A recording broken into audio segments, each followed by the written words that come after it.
If I was Floyd and he was me, Yeah. he would never have to fight again because that exhibition shit, Yeah. as me being his little brother, hey, little bro, we finna do 10 rounds and we both gonna get 100+ million for it. Right. And we ain't never got to box again. Well, Right. well, I already been getting these bets, but now it's time for you to get your just due. Right.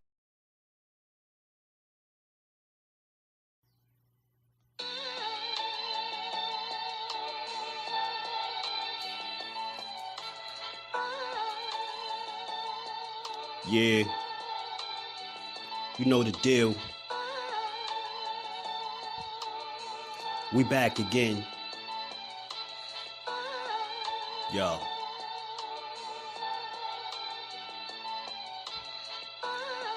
A round of applause for Jersey's finest. A lot of content creators not worthy, but they minus. They get offended and start singing like the whiners. Talking like they tough, but it's only screaming and whining. My homie Just Do is the catch you don't come to. Your squad get run through. By the time you come to, you duck food. You suckers talk tough on the internet, revealing all your threats. Now we got you trapped in the net. Just Do be on this grind, y'all better hustle up. You deadlifted 90 pounds, we doing muscle ups. There's really no comparison. His voice sound like a derringer. Throwing a towel, it's just embarrassing. My dog Just very philosophical and psychological, and he mixed it all with good boxing news. These YouTubers feel like Bishop, I guess they got the juice, but it's lonely at the top to Just to feel like child abuse. Be respectful, he don't wanna talk wild and loose. If you can't relate, you get dismissed like a mild dispute. These weird cats will tell lies that they hide the truth. Wide beyond views, you lose your life when you collide with dude. It's Just Do Boxing. All you cowards quit jocking. Kirk is official with no other options. Yeah, yeah.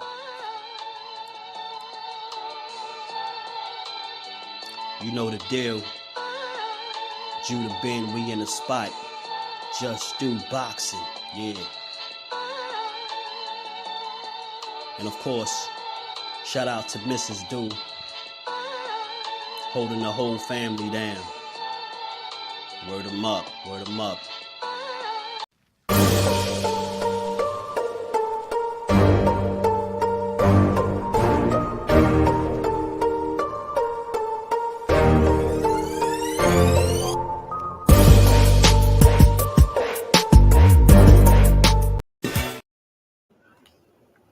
What's good? What's good? Salute to the family. Y'all feeling on this Good Friday? It's Good Friday, y'all. We made it through another week. Another good week of boxing builds, man. Y'all already know. You catch this on the playback. Smash the like button. Sub to the channel. Turn your notifications on. And come say what's up to the fam. How y'all feeling today, man? Another Friday. Another good week. Another week of great boxing talk, man. And you know, we here to close the week strong on this Good Friday, man.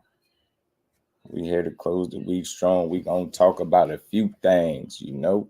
Let me say what's up to the fam, and we gonna get to it. Ace, what's good, family? How you feeling? Lonnie Lee, my guy, how you feeling, bro? Lisa Smith, the queen, is in the building. Good to see you. As always, Freestyle Media Sports, what's good, bro? Trey Skills, my guy. Keller, what's good, family? Jordan Smith, Miss Just Do, the queen, is in the building. My queen, how you feeling, baby girl? Good to see you. Don't work too hard on them, you know.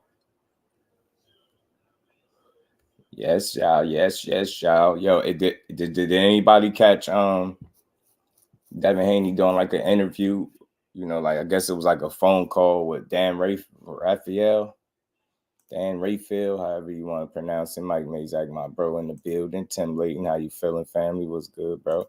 Adrian Molina, what's good with it? What's cracking, fam? How you feeling? Good to see all y'all in the building. Hope y'all in the mood to build on some good boxing for a little bit on this Good Friday. We gonna talk about it. Did anybody catch the you know, he did like I guess it was like a video call with Dan Rafael. And you know, that was like his first time speaking since the situation happened. So, you know, your boy is the clip king. You know, I got that for you. We're going to talk about that. We already know Garcia is suspended. This dude is all over the place. You know, he didn't catch it. He was looking for it back. That's good. Say you didn't catch it. I'm going to get it for you. I'm going to get it to you. Man, did y'all... Yo, tell me y'all seen the little Showbiz clip, man. Showbiz is a fool, man. Showbiz having fun with this. Everybody mad. They calling them all types of coons. They going crazy. I'm not into channel content creator beef of any sort. I think that's lame. I feel like your boxing opinion should be yours. Like, ain't nobody boxing opinion gonna have me mad to the point where I gotta be making videos and weird stuff like that. But that video he did was funny. That was funny. I can't lie. BJ33 in the building. How you feeling, family? Good to see you in the building. We're going to talk about it, man. I'm going to get that. I got that little interview clip for you. I think it's like 8 minutes long. But Showbiz, boy, Showbiz got the people pissed off. I got to play this for y'all. It's funny. I might have to play this once or twice, man. They probably going to copyright me, but I got to play it because it was funny. This dude pissing off the community. Y'all smash the like button as y'all roll in. We're going to get to it, though, man. We're going to get to it. Weez is going to get to it. And on top of that, I don't know if y'all heard, you know, Devin Haney is planning on, you know, following up with more legal action, you know, when it comes to Ryan. So he could be facing more issues, and you know, who knows, man. It's just like one big spiral out of control for this man. Lewis 4500 in the building. John Wick was good with it. Yeah, that was particularly funny though. I think why I thought it was funny, because anytime you get that many people mad over your opinion, you winning. Like, nobody should be able to control your emotions that way because of their opinion, especially when you got your own platform. That's why when we here, we do what we do in my Coach Calvin voice. We do what we do over here. Devin needs to be like, wow, then just fight the guy again. He did say he's gonna fight him again. He said he wanted to run it back. Zoom verse, peace, family. How you feeling, bro? Good to see you in the building. Yeah, he said he wanted to run it back. Said he was gonna run it back. But we gonna see. I mean, Youngin out here celebrating. Look, he living it up.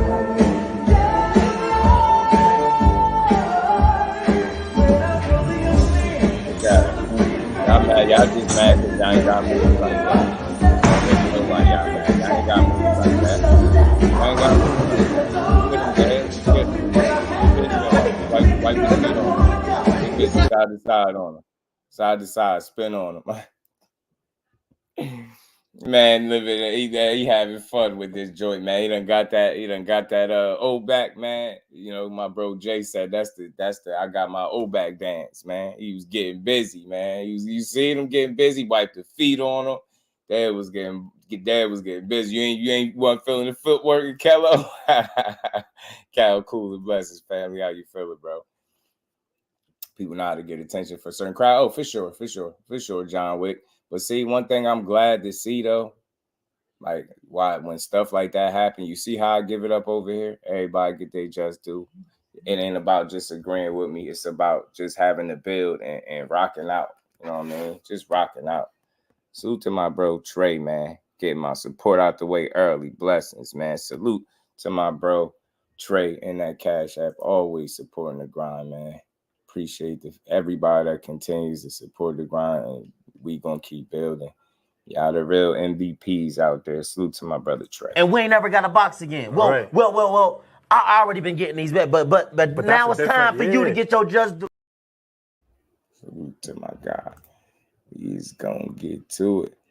He said he's called out every fighter under 140. Legs looking weak as hell.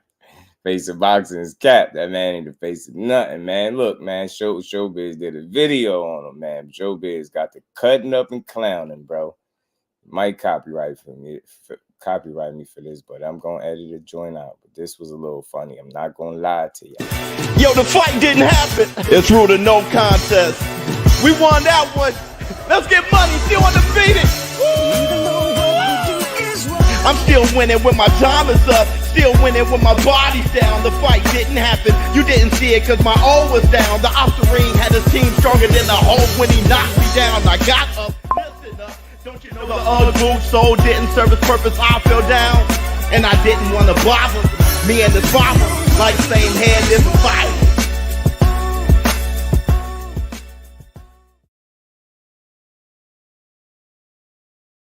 Nah, bro, he just violated. He just violated, yo. He just violated, bro. Oh my God, yo. This boxing is amazing. It's funny as hell at this point, man. That's amazing. The suspension only takes away a warm-up fight. Yeah, it doesn't stop anything because it's more like, Ace, pardon me. Yeah, Ace it is. People think because it's a year that means like, that means he was doing it for sure. Nah, he just got 6 months for the pre-test and the post-fight test. That's why. Got 6 months for both. Yeah, stand on boxing. So yeah, you already know. Yeah, they do. They love the drama. Ray Patterson in the building. Jersey is in the building. What's good, family? How you feeling? Yeah, he just went to work, Mike. Mr. Empire in the building. Dante, what's good with it, my guy? How you feeling? Yeah, that one was funny, man. I ain't gonna lie, Kyle. It was just funny. It was just a little funny, just a little jokey joke. In the words of my guy Marty Marr, just a little jokey joke. Barbara D, my boxing mom, is in the building. Good to see you as always. How you feeling today? Salute to everybody, man. Always good to see the family in the building. Yeah, the internet is undefeated. That was a little funny, little jokey joke. But on a more serious note, because y'all know I always joke, we gotta have fun over here. I intend to take the headache away from boxing for y'all. So we have fun, but I always bring it back to something more serious. The problem is people just don't allow other individuals to have their opinions and think independently. You get what I'm saying? Like the big misunderstanding with the YouTube channels that's getting called out is neither of these guys are supporting cheating. They're just not willing to say that he did it intentionally. That's all. That don't mean nobody's cool with this young man being cheated, yo. Nobody. Not one person that I've heard be accused of it has actually been somebody that's cool with it. They just have a different stance. That's it. That's all.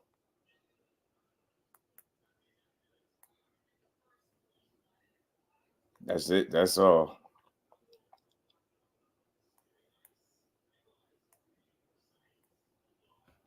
That's it. That's all, man. And that's it. Nobody really is cool with it, but Showbiz has some fun. Salute to him, man. He be doing this thing, man. But he just had fun with it because you got so many people mad. That's what you supposed to do. You ain't got to be mad with them. Y'all mad at the wrong stuff.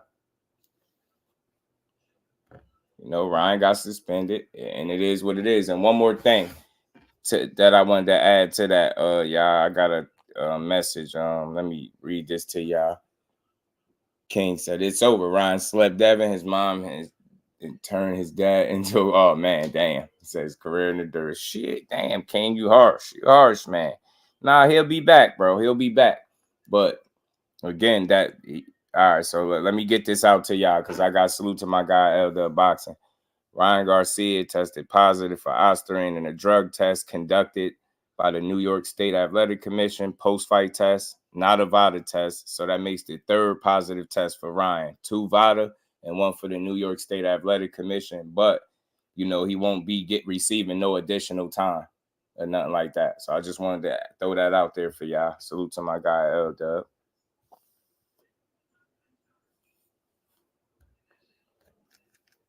Salute to my guy, Dub. He let me know, even though Ostarine is wrong. You heard what he said in the song. Like, he made jokes, boy. He was clowning, bro. He was clowning with that.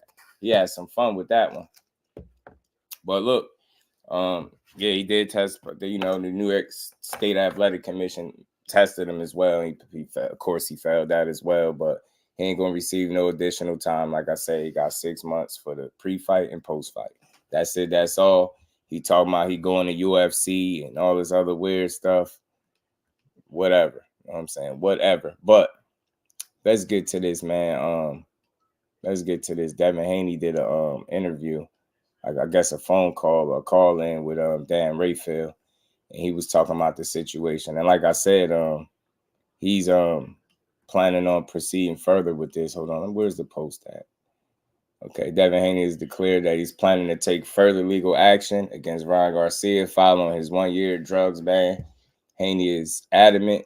Listen to this, y'all. Haney is adamant that he would be earning more for his next fight had the Garcia situation never happened, and believes the Sandor Martin purse bid show this to be true.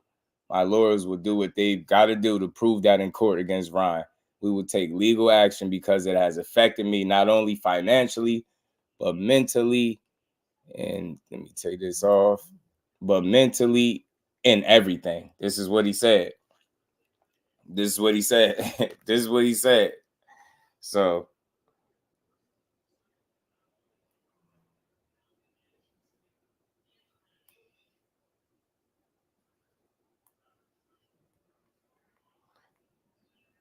my bad, y'all. Just responding to a text. Y'all smash the like button. So, what y'all think about this? This is he's pursuing further legal action against Ryan. He's saying that, you know, because of this situation, it's pretty much affected his market value, his earning potential for his next fight. He's saying because of this situation and him losing, now that it's affected the Sandor Martin purse bids. But that's complete nonsense, because we already heard Eddie Hearn say that nobody was going to want to pay for this fight. Nobody was going to want to pay for this fight, and that's exactly what happened. That's exactly what happened. So I don't want to hear this whole, this affected you financially. I don't know about that, bro. I don't know about that. You're going to have a tough time proving that. Now, I'm with you with the cheating stuff. Like, yeah, he nail his ass to the cross, whatever. 12 threes, what it do? But I've affected you financially, but mentally and everything. Like, that's tough, man. That's tough. He said, "Cry me away. I work for a law firm, and I spoke to one attorneys, and he said they wouldn't touch this case." Jay Allen was good with it. He said, "Cut it out there." Yeah, this is the part that makes him look bad. So this is the first time that I don't know about all that. Like, you can't blame. I just don't think you can blame Ryan Garcia for the purse bid situation. That's just not an appealing fight. You winning that fight wouldn't have made the fight against Sandor Martin any more appealing. Do y'all agree? And this is no shout. This is no shot at him. I don't do personals, but we having a real conversation. For me, I don't see how that affects that. I don't think one has anything to do with the other. I think the Sandor Martin fight is exactly what it's always been. An unappealing fight to the masses. It's going to be an ugly fight, a pretty dull fight. It's just not going to live up to the standards that he want to perform at. It's just not. George Smith was good with it. Yeah, man. Tim Stoudemire said, Haney going outside. DHP and some true sucker-ish. Alan Johnson in the building. How you feeling, family? Chris was good with it. Andrew Gray. The family inability to dug a hook or even keep his right hand up is what lowered his value. Shelton was good with it. He said Devin's starting to sound real soft. No. Yeah, man. Look, I want to say he's soft, right? I don't go as hard on these fighters as everybody else.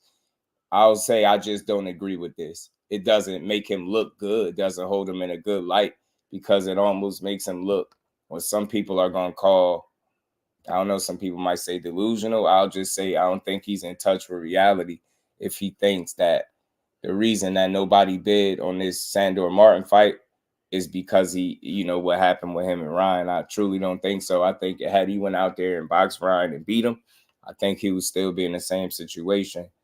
As far as the Sandor Martin fight is concerned, I just don't think it's an appealing fight. And like I said, Eddie Hearn, he sell a lot of snake oil, but as it pertains to the Sandor Martin fight, he's been very consistent with what he's put out, what his thoughts was pertaining to the fight, and he's been right on cue. Nobody really wanted to touch this fight except for Top Rank. And like I said, you hear Bob Arum, he's speaking about it. He likes the fight. So again, of course, they would bid on it because he has some type of interest in the fight. And maybe he feels even more confident that Sandor Martin could pull it off, being that Devin Haney is coming off a loss. So it's a lot. It's a lot to consider. Devin the Dream, still dreaming. At Barber D, absolutely is. If Mr. Plus 300, if he thinks, that this affected him in that way. Right, the same defensive flaws when he come back, still don't want to take accountability. Oster didn't stop him from rolling. Yeah, man, I get it, and I understand you just the cheating part. I'm with you there, but your lawyer's gonna have a tough time, I think, with this one.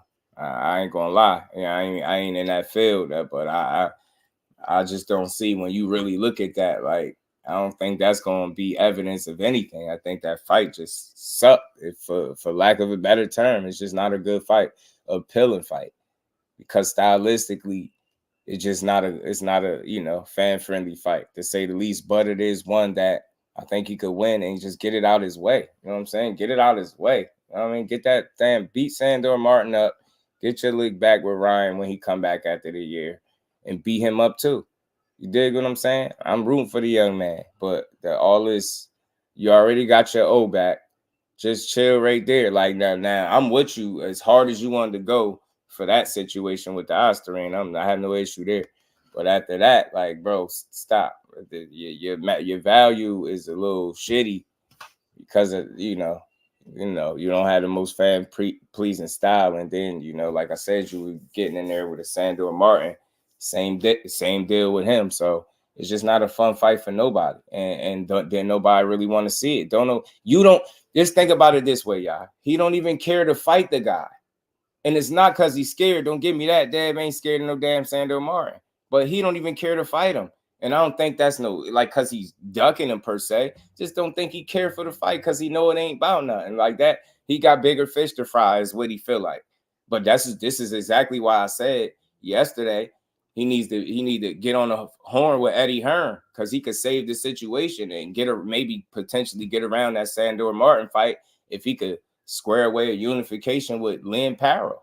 You know what I'm saying? So if he can do that, then that, you know what I mean, he can get away from the Sandor Martin fight. Because like I said, I think that's a fight he definitely can win. He definitely can get himself back on the winning side of things, right? You know what I'm saying? But it all depends on him. I can't make his decisions for him. But I don't think he needs to proceed with more legal action. Like, Ryan he got what he got. And, you got your O back deservingly. So I'm with you there too. I think you deserved it back. No contest is fitting. It made sense. And let's see. You know what I mean? I want to see him bounce back. That's what I want to see. I want to see his bounce back game. You did? I know he can bounce back. Make some smart moves, but maybe he do want to take some time off or something like that. You know what I'm saying? Maybe he want to take some time off. You feel me? Maybe you just want to take some time off. Hey, fans, we did it. We did it. Got our O back. Got that damn O back. But then they got the damn O back. All right, man. What's good with it? Yeah, I dropped the link. Devin is looking at the back. Yeah. And I just don't think he feels, not only, he also understands that the Sandor Martin fight is not lucrative for him. So I don't think he's entertaining. It's just not an appeasing fight for him. You got to think Loma, more exciting fight. Of course, Regis was a necessary fight. Obviously, first fight at 40. Then you just fought a Ryan Garcia fight. All right, you get what I'm saying? You on pay-per-view. You're not trying to be playing around no damn Sandor Martin on free TV for a little bag. You're not trying to play with him. I mean, Devin is looking at that bag for sure. I think Parrow beats him. I think it's a real fight for sure. You know what I'm saying? I definitely don't think it's an easy one. Definitely don't think it's an easy fight for him, but is one he could win. He should entertain it. I think that's an option for him. And that's why I said all along, it's been a silver lining to this situation. Like, he got ways, he got other avenues to get, to get around this fight, I believe, if he really don't want it. You know what I'm saying? He should fight Sandor. I thought so, just so he can get it out his way, so he could just be done with it. Because I really do think it's a guy he could beat. Probably be an ugly fight, but he can still win. I mean, Lisa G said Devin needs to fight Martin. They're messing up the sport.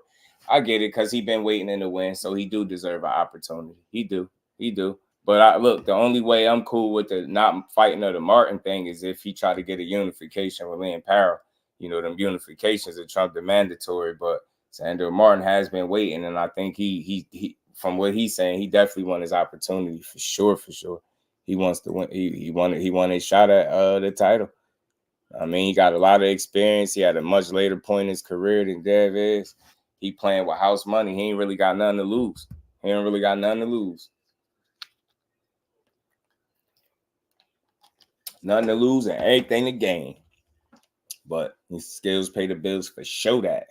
But yeah, man, I'm not against Sandor Martin getting this shot. But, you know, if he can pull off a unification, like I said, if he can entertain that, then I ain't mad at that as an option too. And you heard Bob Arum even suggest a Teo fight if he don't want to fight Sandor. So he got options as he always had. Like, it's very rare that you could come off a situation like he just did and still have the options that he have. And then even more, got his O back.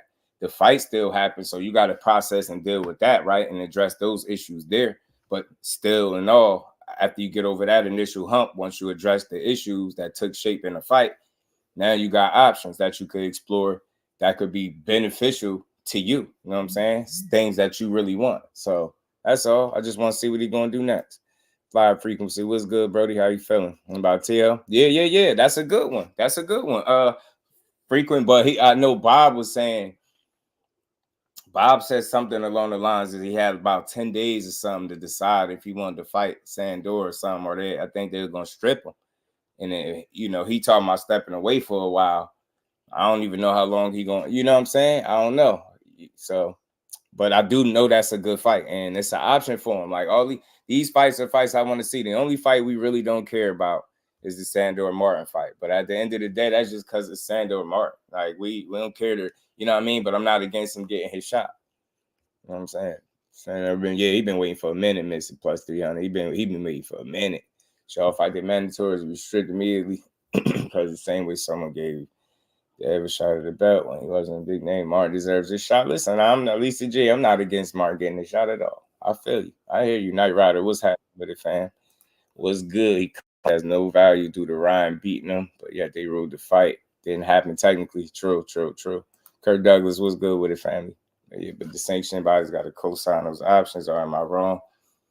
You might not be wrong, but I know when you got the guys, you know, at least when you got the promoters on board, shit, that's half the battle. You know what I'm saying? And, you know, these guys only, you know, as far as them sanctioning bodies go, as long as people get some money, you know, as long as these dudes get some money, they cool. Mr. Empire was good. He's saying he needs to stop complaining, accept his current market value, and work on building his stock back up. There ain't nothing wrong with that, man. I just don't believe that Ryan is the cause of it. I don't believe that. Yo. That one particular fight just is not appeasing to the people. What's good, Art, man? What's going on, brother? I just wanted to touch in quickly on the Devin Haney pursuing more legal action towards Ryan. You know, we know why you're here. Talk to me. What's up? I love it. Bleed that motherfucker dry. Ain't no Right. sympathy for guys like Ryan Garcia, and I understand some fans have sympathy, but some people don't. I look at Devin Haney as a business, and I'm pretty sure he looks at himself as a business who employs many people.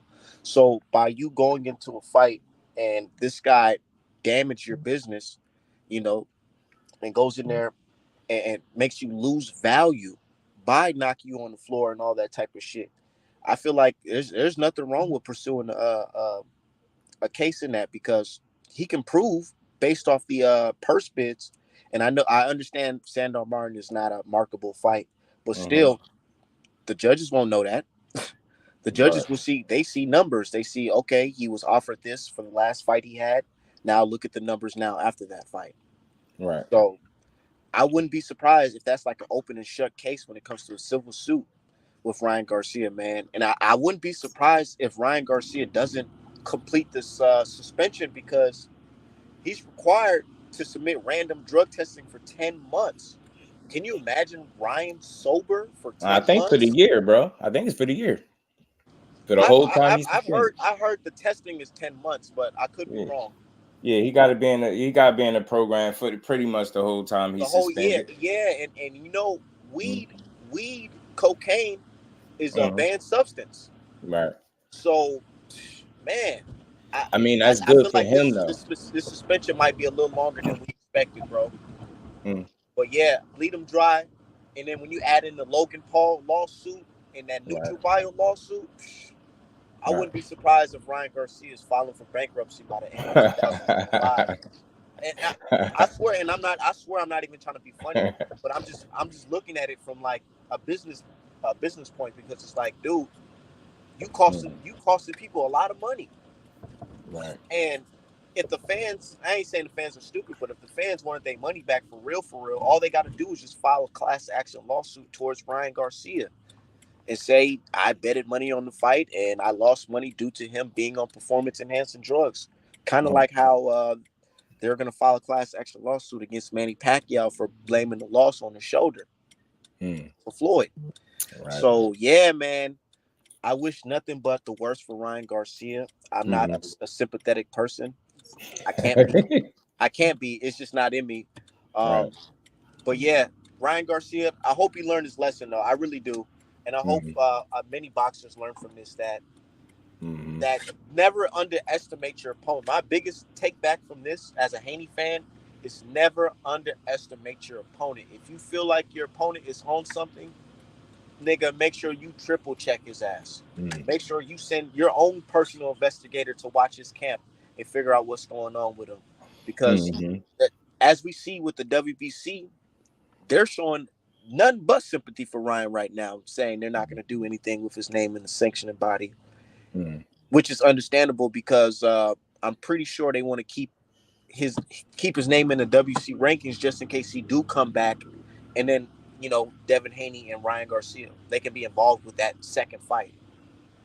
So yeah, that's just my 2 cents on the whole situation. Nah, and that's why I let you cook, man. I ain't, I let you get your perspective out there. I feel that. Listen, I hear you. It's all up to Ryan, man. He got to be smart. I mean, he had the opportunity to do what's right. I mean, serve your suspension and clean your act up at the end of the day. But before you jump off, I want to ask you, are you interested in the rematch? Yeah, I am. You want to see him get it back in blood? I want to see the rematch, and I wouldn't mind seeing it at the end of next year, a clean fight, because I am a boxing fan, and what Ryan did was bullshit. I honestly felt like Devin Haney was going to win the fight, but that bullshit that Ryan pulled cost the fight. So he could, if after Dev drain him dry out of all his cash, make the rematch because he's gonna be hungry. Ryan gonna be hungry to get a motherfucking bag after this shit. He definitely is. Right. Y'all gotta understand that's his profession. That's what he gets paid to do. And some of these boxers, their overhead on bills be crazy, like $500K a month type shit. So you tell me I can't make money for a whole year, and I'm getting sued? You think Ryan gonna come back to this game fucking starving? Yeah, I mean, look, I ain't against no rematch, especially if they both won it, because they both kind of said, run this shit back after Ryan does the suspension. But what we not gonna do is say Devin Haney is less than because he lost to a fighter on a juice and over on the peds. We got to give the sport some respect and say, you know what, that was a no contest, like they say. So let's just keep it pushing. And now the next fight will be a fair fight. Let's run it on that. I mean, yeah, look, I'm with it. I'm with seeing in a rematch. But is Ryan gonna make it though, nigga? That's the question. 10 months of being sober? Shit, I can't even be sober for 2 fucking minutes. I'm about to go smoke right now. But yes, shout out to you, man. Man, salute to you. Yep. Salute to you. All right. Man, that was Art, man. He had to come give his 2 cents. And I'm a reasonable guy. I let people have their takes. It's always a conversation. But salute to my guy L-Dub, the fax machine in the building. Teach what's good with it. Yeah, Sandor Martin didn't have any value before the Ryan fight. How could you gauge Haney value in a purse bid? Martin has 0 value. Not a good example. Absolutely not, Dub. That's what I was just saying. And salute to everybody. I see y'all. Y'all know I just let people have their big takes and build on it. That's how he see it. But for me, I'm with Dub. I think it's a bad example. I think, like I've been saying, he gonna have a tough time proving that the fight just wasn't anything of any real substance. And we knew that from the rip. We knew that before Eddie Hearn opened his mouth. But salute to our man. I feel it, man. That's like Kyrie suing Drew Holiday for locking his ass up. How you gonna say that Devin is less than? We saw it deficient. Nigga, yeah. From that regard, I ain't gonna say he's less than from that. But what I am gonna say is Ryan was more than what people gave him credit for. period, point blank. So again, look, I'm willing to say that now. I ain't got to say that Devin is less than, but Ryan is better than what Devin gave him credit for. That's what I seen. Like, still, I know some people, like, obviously with him, he feels like, you know, Osterine, it just wasn't a fair fight. He was on the juice. That's why the fight played out that way. I can't knock him for that take. That's him. For me, I look deeper at the fight itself, and I look at the technical errors, the fundamental errors and mistakes that was made from an X's and O's boxing standpoint, from a game plan standpoint, strategy, execution. You get what I'm saying? All of that stuff. Like, you can't ignore all of that and say, yeah, everything is just Osterine. So that's always been my take on it. You know what I'm saying? But yeah, he's going to have a tough time trying to prove that. He bumped his head. You're going to have a tough time proving that 23 was good with it. That, you know, the reason that, you know, this purse bid was what it was is because of the Ryan Garcia fight. That's not it. Facts was good what he said. Haney lost fair and square. Yeah, man, I get it, man. I get it. People are just, some people just have a tough time accepting the fact that he was, in the words of Devin Haney himself, overmatched. You know what I mean? In the ring with somebody that was that much better than him. That's what he said. So, and that's what I'm saying, bro. Like, when you say stuff like that, you never been in the ring with somebody that was overmatched like that, and you know that much better than you. Like, you can't reduce all that to Osterine, bro. You got to say some of that is you. A lot of it is you, as a matter of fact. I just think because it ain't an appealing fight. It's not an appealing fight, Capone. I don't think he's ducking him. I don't think he's scared of him, but I just don't think he liked the fight because of the money. I don't think he cares for the money and what it brings, obviously. You know what I mean? It's just not a real interest in it. And I think he want to stay in the fights that he feel like people have an interest in. Ryan's explosive left hook is proof of innocence. Our Twitter cats. What's that? Our Twitter cats actually about to try and do a class action lawsuit against Ryan now. Oh yeah, they better not. Nobody in the chat. I mean, nobody named one fighter who beat an overweight guy on the juice. Not now. I don't want to like try to go into the examples. There have been examples where people been on the juice and got their ass beat. You know what I'm saying? Shit, Oscar Valdez had all types of shit in his system, and Conceição pieced off on him. Devin is tripping, losing value because his promoters are not making profits. Yeah, salute to my boxing mom, gifted the 5 memberships. Much love, much appreciation. We getting closer and closer to our membership goal, man. If y'all get a membership, please do. Thanks. Thank the great Barbara D for the membership. Much love, Queen. And we ain't never got a box again. Well, Right. well. I already been getting these back, but now it's time for you to get your just due. So let's get back to it. Much love and appreciation to my boxing mom. I do appreciate you greatly. Devin's favorite word, you too small. Yeah, you know, that's his go-to phrase right there. Mr. How high is Haney's ring IQ if you try to walk down a power puncher that gave him a standing in the amateurs? I mean, you know what? I get you. Fair question, right? But I'll say this, right? Because you know, I'm a straight down the middle guy. I be giving people that breathing room, right? I understand why people would question the IQ, but for me, I think like mentality also plays a factor. Like, because he's smarter than what he showed. I think we could agree to that, right, Mr. Improd? I think up until that point, he showed you to employ a much more favorable or smarter strategy from the start of his fights. Now, my good brother Ann McQueen always say, you know, he pretty much do what he always do in fights. And to a large part, he is 100% correct. But still in all, I think the intent of trying to walk down the guy was pretty silly. You know what I'm saying? And I think that's what cost him. Years of lurks and X and O's is what you discuss when the fight is clean. Oh, so you feel like you can't discuss X's and O's because the fight wasn't clean? I mean, that's tough because you have to. But what you do, years of lurking, is you just acknowledge, yeah, there was Osterine present. But you also have to acknowledge game plan, strategy, those things like that. Osterine don't just make you better in every way, shape, or form. It don't just make you Superman. You dig what I'm saying? And we got to know that. Like, I hate the conversation because I don't want to even make it sound like remotely there's no defense on a dirty fighter. But you can't ignore that you made mistakes in a fight. Like if you say that, then if he does that, then he's bound to run into the same mistakes again. He's definitely bound to. CJ Rich was good with it. Back, man, got his just due. Yeah, he definitely did. Salute to my boxing mom back in the building with the super sticker. Much love, much appreciated. And we ain't never got to box again. Well, Right. well. I already been getting these back, but now it's time for you to get your just due. Salute to my boxing mom. Much love.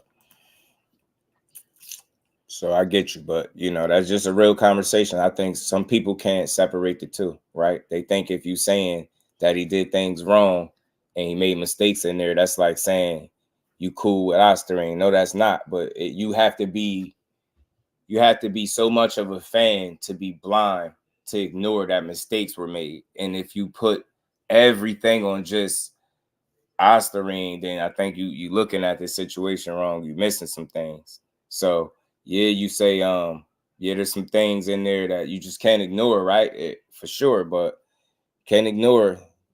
Yes, appreciate you, Barbara D. We're gonna get to that 10K for sure. Appreciate all the support. Rule exposure was good with the camera. Judge's ring and based on a single fight. His ring IQ. Nah, I mean, look, you can question it, right? But it wouldn't be, you can't reduce his entire career to that one fight, right? You can just highlight that individual fight and maybe judge's ring IQ for that fight. You get what I'm saying? What was it on the night, right? Because that's really what boxing is. On the night, how well do you perform? Because we've seen people have bad performances, turn around, have great performances, or vice versa. Great performance, then you have a bad performance. Tio is a perfect example of that, right? So, I wouldn't say overall like his IQ as a whole just takes some significant hit, but I do kind of think of how much of this, like how much of the fans actually played into his head. Like that can't happen. That could be detrimental to his career. Like you can't allow the fans to dictate how you fight a fight. You know what I'm saying? You got to be smarter than that. And that's what we know he did because we heard what his father said. You know what I'm saying? Right, Cal. It's not about defending or accepting Ryan and Juice and right. It's about calling a spade a spade. There were flaws that put Devin in position to be hurt, and Osterine had nothing to do with those flaws. That's all I'm saying. He has flaws.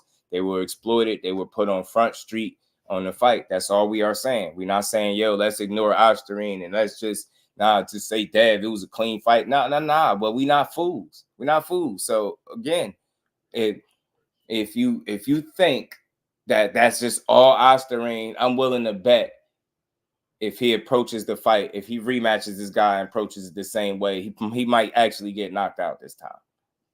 You have to be real to say that was a bad game plan. Bill Haney literally got on the Cam and Mace podcast and said a lot of what you seen Devin doing in the ring was because of what the fans said they wanted to see. He told y'all he didn't approach the fight the right way. Talking about they didn't want to see a guy jumping back. They wanted to see a guy meet him in the center of the ring. He's telling you that's terrible. That's very terrible. That's a mistake being made on his behalf. You got fighters that very, very damn good fighters, successful fighters. They like, bro, you don't walk down no power puncher. You get what I'm saying? You got some of the biggest supporters of his, the real ones that I rock with. I done had that conversation. They like, yo, he fought the wrong fight. And those are some of his biggest supporters that might even consider that young man family. But they know how to have a conversation. They know that Osterine is one thing. Yeah, let's acknowledge that. We did that. That's out the way. But you would be a damn fool if you just ignore and act like, hey, yeah, he ain't did nothing wrong in the fight. Yeah, it was all that. It just wasn't a fair fight. Okay, cool. But you made mistakes. It's that simple. And that's how you get better. It's not an indictment on him. But it could be more detrimental to his career if you don't acknowledge that you made mistakes and they need correcting. That's all. Maul Brooks, what's good with the family? How you feeling? Pound for pound boxing talk, my guy. That's all, man. We ain't here. We don't do no tearing down of the fighters. I want to see Devin Haney bounce back, bro. I've been saying it all along. I don't want to see him take no damn 2 years off. You want to take the rest of the year off, even a year, if that's something you really wanted to do, by all means do it.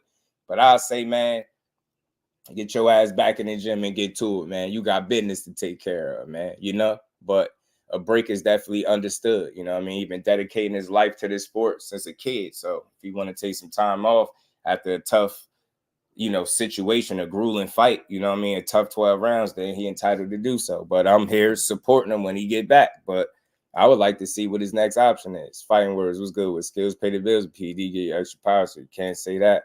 It's tough, man. Build through shots with that little comment. Yeah, the game plan was bad. That's all. Game plan was bad. Bet on Haney's next fight due to bad game plan. Yeah, it would make me hesitant too. It would. It would. And the fact that I'm almost hearing that people don't want to acknowledge that it was mistakes being made. That's tough. That's tough. There's nothing wrong with that. That don't make you a bad fighter. That don't make you less than to say, hey, man, I fought the wrong fight, man. I kind of let the fans get into my head a little bit, and I fought this guy in a manner that was suitable for him, that was, beneficial to him, instead of making this dude come get me, outboxing this dude, showing him I got higher IQ, better feet, more boxing skills, just more rounded. You were supposed to employ that kind of mentality. Not, hey, I'm going to meet him in the center of the ring. Yeah, I'm really going to knock him out. No, the hell you ain't. You almost got knocked out. You get what I'm saying? Salute to my cousin. How you feeling? Ashley's corner in the building. Tank had all the respect. You see what I'm saying, Aaron? You see what I'm saying? Even though he know that's all you got is weak-ass hook. Tank said it. But he was like, man, I'll be damned if I don't go in there and prepare for it, though. I ain't about to let you hit me. I might have said the hook weak, but in reality, I'm just saying it because that's all you got. And that's not going to be enough to beat me, but I know I ain't about to let you hit me with it. That's why I love the Tank approach to fights, man. You ain't never seen him, despite what he say to you, you've never seen him overlook an opponent. You've never seen him do it. He take everybody serious. I love that approach. Any fighter that is all business when they get in there, no matter what they say in the fighter meetings and the build-up of the fights, they get in and they get in that ring, it's all business. You know what I mean? He just fought the wrong fight. That's all. But it was an unfair advantage present. If you want to say that, I'm willing to acknowledge that. Osterring was present, but just mistakes were made after that. You know what I'm saying? Despite that, should I say. Marquez didn't rematch for a reason. Didn't want to rematch for a reason. Salute the fight words, man. Facts was good with it, bro. Kello, my guy. Appreciate the love and the super chat. He say, better go back to fight smaller guys or he's done. Crispy like bird chicken. We throwing them away. It's tough, man. The bigger guys, the bigger the guy, the tougher the fight. And we ain't never got to box again. Well, right. well. I already been getting these bet, but now it's time for you to get your just due. Salute to my guy, Kello, man. Thomas Hill, my guy. What's good with it, bro? James Lee, what's good with it, family? Yeah, man, we rock with boxing over here. I always got to make sure y'all know that. No matter what y'all hear me saying, I ain't never trying to, shit on the man. But I did say he got some real options, and I'd like to see him explore them. He got his old back. He deserved it. And we're going to keep rocking, man. But hold on. Let me get to this before I forget, man. Salute to my guy, Kello. Let me play this interview from him that he did with Dan Rafael talking about it so we can all hear this. Let's check this out. Y'all make sure y'all smash that like button, sub to the channel. Let's keep building on this Good Friday. Let's hear the young man.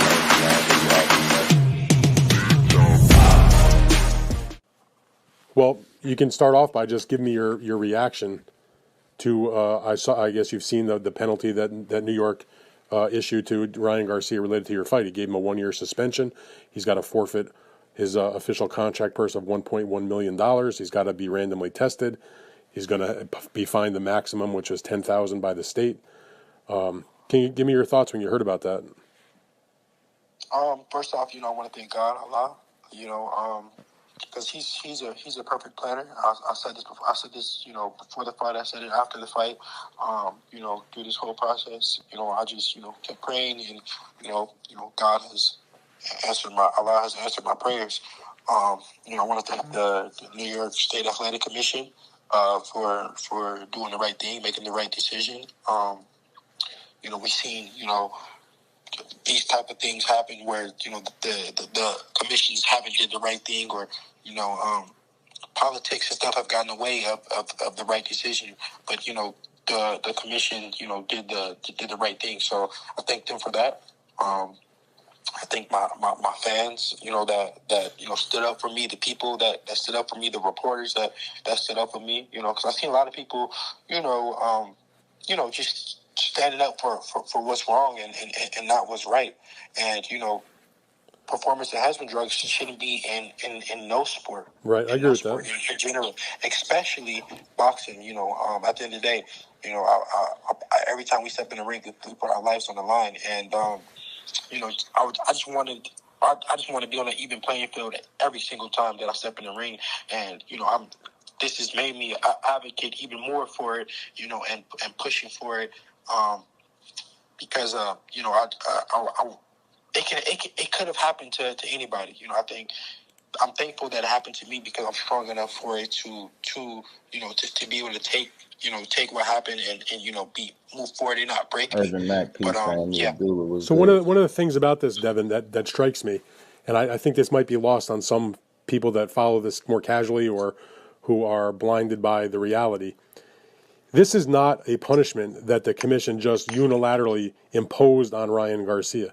Ryan Garcia and his legal team had to agree to this. They did a settlement agreement. So he accepted the punishment of the 1 year. He accepted to give up that much money. What do you think that says about his guilt or innocence, that he accepted that he's going to forfeit over $1 million and take a 1 year suspension and random testing during the year, et cetera, along with the other things that they've imposed, or that they agreed to? Yeah, I should say. I mean, at the end of the day, it wasn't much he could do. It wasn't much fighting that he could do.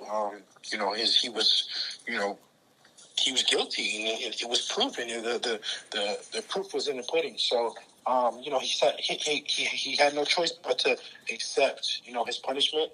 And I mean, what can I really say? Do I do it?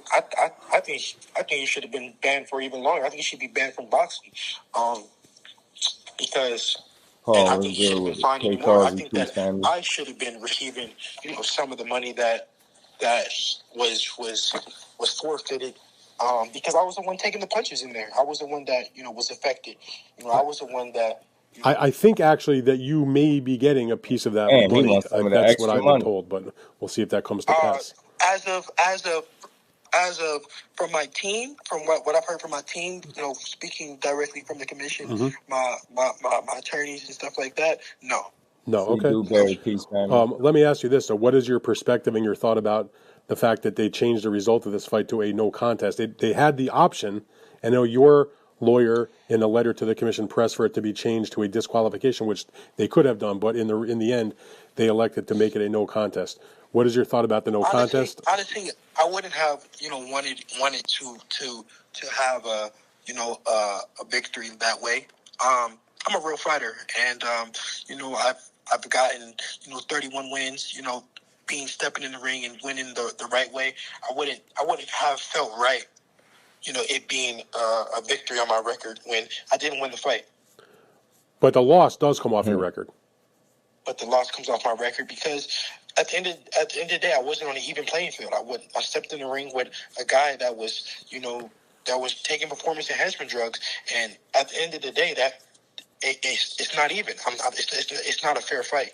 It wasn't a fair fight. So I think that it was the right thing for it to be removed. And like I said, I can only think out loud that justice was served. Now let me ask you about this, because you've been in the news the last couple of days, not related particularly to your fight with Ryan, but the WBC held the purse bid this week for your mandatory defense of the WBC 140-pound title against Sandor Martin. There was only one bidder on the fight. It was $1.5 million and change, which, relatively speaking, perhaps some people viewed it as maybe a little light on the numbers. There was no competition, so they didn't have to come with the big envelope, as they say. My perspective is, if Devin Haney wins the fight against Ryan Garcia, and there is no, perhaps, maybe you do win if there's no PEDs. We'll never know for sure. But suddenly, now your mandatory is worth a heck of a lot more, that you seem to have been financially injured based on the low purse bid amount because of your loss in the last fight, even though now it's a no contest. What is that? That has a major impact, it seems to me, on your next fight situation. No, it definitely has. Don't put that in his head, man. Impact. I haven't made $1.5 million since my beginning days of signing with Matchroom. Right. And I want to say that was I made $1.7 million I don't want to speak on that. I don't want to speak on the exact numbers, but you know, I haven't made $1.5 million since the beginning stages of my contract with Matchroom. So why would I it affected me. I was gonna say, so so what I'm trying to make so people understand is that what happened in the fight on April 20th is not in a vacuum. It's not just a situation that occurred on that day. It's impacting your career in your next fight also. Is that fair to say? Correct. And my lawyers and team will do what they got to do to and to prove that, and in court and against Ryan Garcia, and we will take legal action to because it has affected me not only my financially, but mentally, everything. Mm-hmm. So do you think you're going to take the Sandor Martin fight under the purse bid, or you're going to try to look to do something different? I'm going to spend time with my family. This is everything is fresh. Mm-hmm. Everything, all the news is fresh. So we're just gonna weigh our options, and we'll see what's next. We're in talks with WBC now. We'll see. Devin, I wish you the best of luck in whatever comes down the road, but I appreciate your time. Yes, sir. Thank you. You bet. Man, and salute Dan Rafael. Great point, though, Doug. Yeah, he gave it to Dan Rafael, not his true supporters, right? The guys that cover him every day, right? Everybody on YouTube that's not part of the clan is not a hater of his, right? Some people really do truly support the man, and I'm one of them. We are some of those people. Salute to my guy, Rude Exposure, in the super chat. He said Devin might be ruined and Sandor Martin can win. He got some questions to answer for sure, Rude. You can't ignore that. It's some real question marks coming back off a tough loss. Despite getting your O back, you deserve that, but the fight still happened. Those 12 rounds still happened. That damage still happened. You got to really go back to the drawing board, correct some things, and get back to it, man, to get yourself better, because I believe you could bounce back. You know what I mean? But it's all depending on what you want to do. And he's standing firm on wanting to spend time with his family. So, look, I get it. Spend time with your family. But in the meantime, don't let your opportunities pass you. And we ain't never got a box again. Well, right. well. I already been getting these back, but now it's time for you to get your just due. Salute to my guy, Bruce said, Devin will not be Ryan. The fight was too easy. I can tell you what, I could see a rematch being just as tough, clean and everything, because if Ryan was in better shape, bro, telling you, bro, that man take a fight serious for sure, man. He could be even more dangerous. He already feel like he got the ups. He gonna feel like he got your number already. He gonna come in there with a ton of confidence. And this is just, saying if y'all were to rematch, man, that ain't no easy rematch. I'm telling you now. C. Dewberry, appreciate the love in the super chat family. Says salute, just stopping by, showing support. Listen to this. It's comical. Much love to you, C. Dewberry. Appreciate the support. And we ain't never got a box again. Well, right. well. I already been getting these back, but now it's time for you to get your just due. Much love to my guy. Yeah, man. He said a lot. K-Bands, everything. Ryan fight ain't hurt Devin career. Listen, K-Bands, you gotta make sure we having the right conversation. So let me ask you: do you think K-Bands? Do you think Ryan Garcia beating Devin Haney hurt the purse bid? Because that's what he arguing. Hurt the purse bid as it pertains to Sandor Martin, a fight that Eddie Hearn told y'all way beforehand nobody was interested in and nobody was going to touch the fight because it just wasn't appealing and you can't make money on that fight. Said that fight literally legit is probably going to lose money. You get what I'm saying? That was going to always be the case, with or without, whether or not he got to win. He got to win. Say he knocked Ryan around 3 times and beat him up. That fight still is the same fight. It's not going to be worth more money because he won all of a sudden. Like, Sandor Martin is just not a very popular guy at all. Like, you get what I'm saying? So that's what he's arguing, that this situation is affecting the purse bid situation. I don't see how one has anything to do with the other. H Warrior was good with it.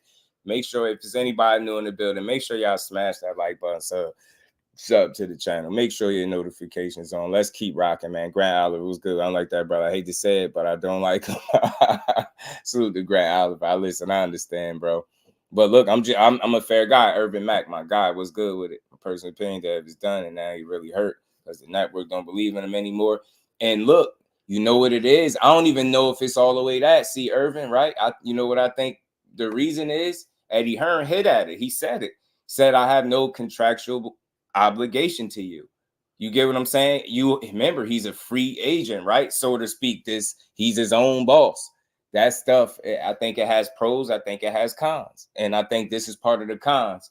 When it's an unappealing ass fight, people are not running to your aid because you're not contractually obligated to these particular individuals or these entities. So they're not going to step up the bat, like Eddie Hearn said, to lose money on a fight that nobody has no interest in. That's not trying to do him dirty. That's doing business. Like, what? I'm not with you no more. That's your choice. Like, now he even said, now if you were with me, you pledged your loyalty to me. If you were with me and this fight comes up, then yeah, he pretty much saying he'll take the hit.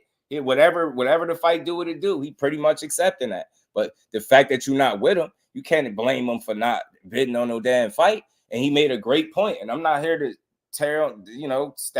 poke at Devin Haney. He made a great point. He said, if that was the case, you got your own promotional company, right? Said, why didn't you put your own money up for this fight and put your money and your balls on the line? You said you wasn't willing to do it. So he's like, how could you expect me to be willing to do it? And you ain't even willing to do it. So you get what I'm saying? So again, it's a lot to consider. And I just don't think you can blame this loss on this particular purse bid situation. That fight was what it was. It was going to be, you could have came out there and outboxed him for 12 rounds and did what Devin Haney typically does. That fight would have still sucked to the people. You dig what I'm trying to say? Look at that changes nothing. Beating Ryan, losing to Ryan, Sandor Martin is still Sandor Martin is what I'm saying. You get what I'm saying? Him beating Ryan, he don't just turn into some superstar and all of a sudden that elevates Sandor Martin. That's not going to happen. So I'm just being real. Like, that stuff, it was just never a good fight. And I don't have nothing to do with Devin. Sandor Martin, who cares? Like, he on his way out. He much later in his career. People ain't, necessarily checking for him. No slight, no disrespect to him because he's a good fighter. But nobody's necessarily checking for him. And when you think of Devin Haney at 140, the only reason we think about Sandor is because obviously in a mandatory deserve an opportunity. But when you think of Devin Haney at 140, you think of guys like the Teofimos of the world, Matias's and stuff like that. You get what I'm saying? You much rather see him in there with these other guys. You know what I'm saying? So no slight to Sandor Martin, but that's just not a name that people checking for. I mean, that's some of the $100 million for Tank they had would have been useful for the Martin purse bid to cover Devin's purse. I like that. I like that. Frost said he's gonna piss for 9. That's my guy right there, man. Salute to the OG for 9. Ether was good. He said Devin just doing this just makes him look even worse. I just think trying to blame the market or the purse bid situation, I think on the loss is not gonna work. I'm with you with your old back, and I get you how you feel about the Oster, and I'm with you on that. But this is a stretch. Put your money where your mouth is. That's exactly what Eddie Hearn is saying. Salute to my brother Cal Coolett, man. He's putting that 20 in the chat. Much love, much appreciation. Said just trust your logic. Am I tripping? So does Dev actually think he can get Eddie Hearn, Bob Arum, and all the business of boxing to testify that all his future purses are lower due to Ryan mopping his ass up? And I don't think tough to know. No, you're not tripping, bro. I don't think so at all, Cal. I don't think so. I really don't. I don't. I just the fact remains that fight kind of stinks. You know what I mean? And not because of Devin. Devin's a hell of a fighter. Sandor Martin is a good fighter in his own right, too. Just stylistically and as far as fan pleasing, it don't do it. So that shit ain't going to generate no real interest. And it's definitely not a pay-per-view worthy fight. It's a free TV fight. So, he can't. He's not going to convince none of them to go to bat and say, like, your future purses are affected because of the loss by Ryan. Hell nah. Like, Eddie Hearn also said these dudes have, like, some strange perception of what their market value is. I should play the video again, man, because he said some very important things. And we ain't never got a box again. Well, right. well. I already been getting these bets, but now it's time for you to get your just due. Salute to my brother Kyle Coolett, man. Much love, much appreciation. It's always supporting the grind. Much love, family. 2 years, ring rust. Gabriel said might get beat or KO in his return fight. 2 years would be way too long. Paul, salute to Paul. Yeah, 2 years is way too long. I don't think he need 2 years. He did revisit that. He said something about a year after hearing Ryan got a year. He said he'll just take a year off and come back and like rematch him. I ain't mad if you want to do that. Still a risky fight, but I respect it. But, you know, look, at the end of the day, we rooting for Dev, and I rock with him. You got your O back. I think you can now start to process everything that went wrong in the fight as you take your vacation, however you're going to be, however long you decide to be off, that's cool.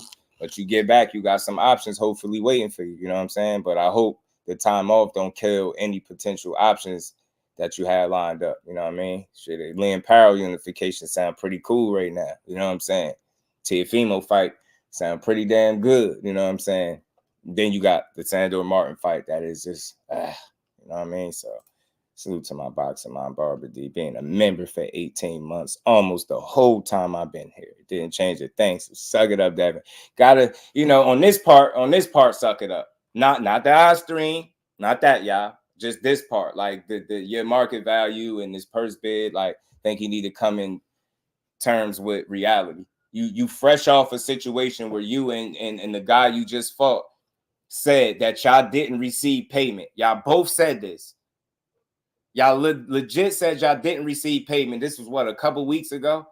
Like, I don't understand. Like, this shit, I just don't get it, man. I just don't think he could pull this card. I don't think it's gonna work in his favor at all. And we ain't never got to box again. Well, Right. well. I already been getting these bets, but now it's time for you to get your just due. Son of God, what's good, family? How you feeling, bro? Devin a hypocrite, or does he not fight Sandor Martin? If he does not fight Sandor Martin, it's tough, right? It's tough. I get it. I understand his reasoning for not wanting to fight him, but I know it's gonna be some pushback. There's people like, yo, he deserves his opportunity. You ducking him. I'm not gonna say you ducking him.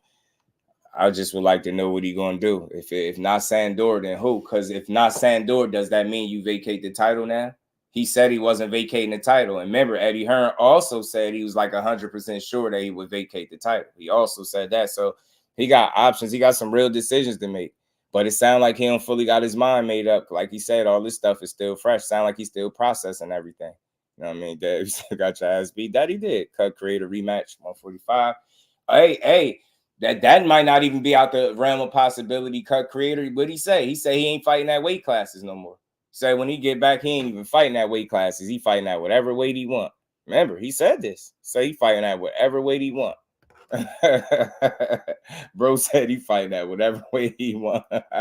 Said with that not helping make the stench of the fight go away with the saying and doing. Yeah, Alexa play Migos bad and bougie. Oh man.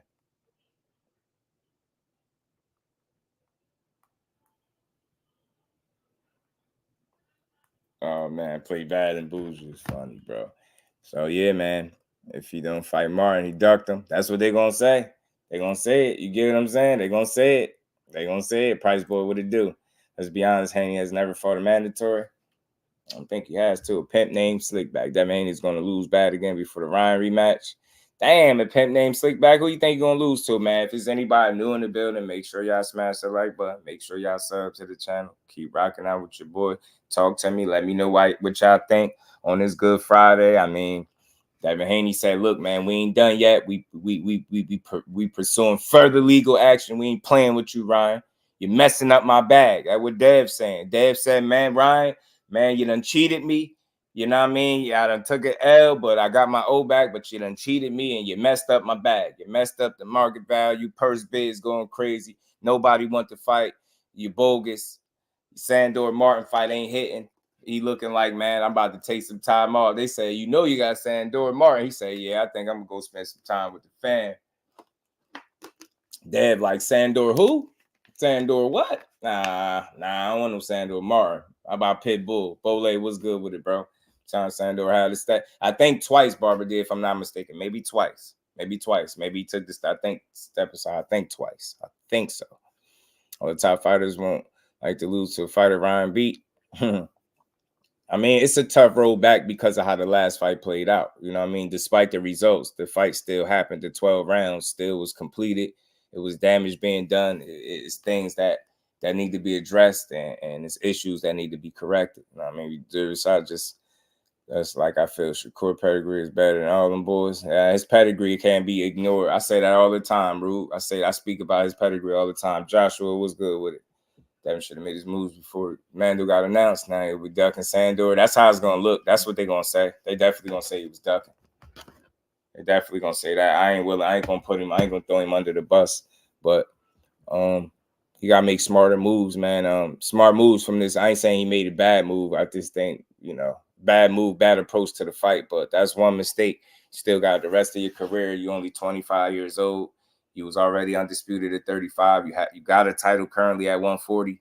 If he takes that year off, I think they strip him, obviously, and I don't know what his next move is after that. But seems like I ain't hear him say anything that would hint to me that he wants anything to do with Sandor Martin or that fight in and of itself. You know what I'm saying? I don't think he cared too much. Pedigree is just food to a dog. Hey, yo, I ain't gonna lie, Night Rider. I like that. Can't lie, I like that. I like that. Pedigree is just food to a dog. Damn. I ain't even got one for that. I like that. Oh, man. Sandor Martin is an underrated fighter. Yeah, he is. He's a slick southpaw fighter and can give anyone a hard time. Gabriel, absolutely, bro. He got the irky-jerky style, a little awkward. He the kind of guy that even when you beat him, he can make you look relatively bad or it just be an ugly fight where you don't look as good, right? He's just one of them. That's why he like a high risk, low reward. He really he's the epitome of that. He got a ton of experience. He been around the world. He done fought some of the most experienced fighters in the game. Dude been around. So, and he coming to win. That's the crazy part. Sandor Martin is coming to win, and he trying to win on his terms. And he going to box, move, and it is going to be very unpleasing to the eye, but that's how you going to do it. P. Hunter with a do family. So I need to get Cotto slap the street and back in the day was sight. Margarita did Cotto super dirty. Cotto didn't cry this month. Yeah, Cotto came back. Cotto came back with the evidence, bro. He came back with P. Hunter. He came back with the evidence with the tablet. Remember he had the tablet? He showed him. He's like, man, look. Cotto wasn't going. Cotto was like, it's cool. I got you. Let me get you back. Cotto was like, nah, eye for eye, buddy. Let me get you. Sandor, take Teo off for now. What? I'm telling you. Sandor, you could take the Teo option. You know what I mean? Shit, Liam Parra was a good option. It's time for Sandor to get his just due. Absolutely, Barbara D. He does. He deserves his opportunity. I can't deny that. TD, salute family. Sandor stepped aside twice, for Haney versus Regis and then Haney versus Ryan. He was promised his opportunity after the 2 times. Everyone knew the Martin be ordered 30 days after 420. All facts. That's why I call my guy the fax machine. Y'all go tap into the guy. My good brother LetsBuild, man. That's the fax machine for real. And it is all facts, man. It's true. So, yeah, I just don't think he won that fight. And it's crazy because he understood it was coming. Like you said, 2 times step aside money. That dude, like, hell nah. He all over, you sent me the post. He all over IG with it. He like, man, Sandor, like, yo, I'm coming. If this gonna be the fight of a lifetime, opportunity of a lifetime, I want mines, bro. I want mine. Talib Cunningham, my guy, was good with it, bro. Hope Devin knows he dropped the belt. You'll never see another belt. Just fight Sandor, you still making a mill. Most fighters don't get that. Nah, it's true. You got to look at the glass half full, Talib. I can't tell him what to do, but I think it would be beneficial for him to look at the glass half full. But it seems like after hearing that interview that he definitely still got his mind made up on taking some time with his family. Like I say, he's definitely more than entitled to do so, But, we junkies, man. We always want to see what's next. We always want to see you fight. But I'm very understanding of a potential break that he feel like he might need. But I'm a junkie, bro. I want to see what's next for him. I really do want to see if he bounce back. I want to see it. I think he can. I got faith in the young buck, man. You know what I mean? I got young faith in the young Devin Haney. Real champion should never take step aside.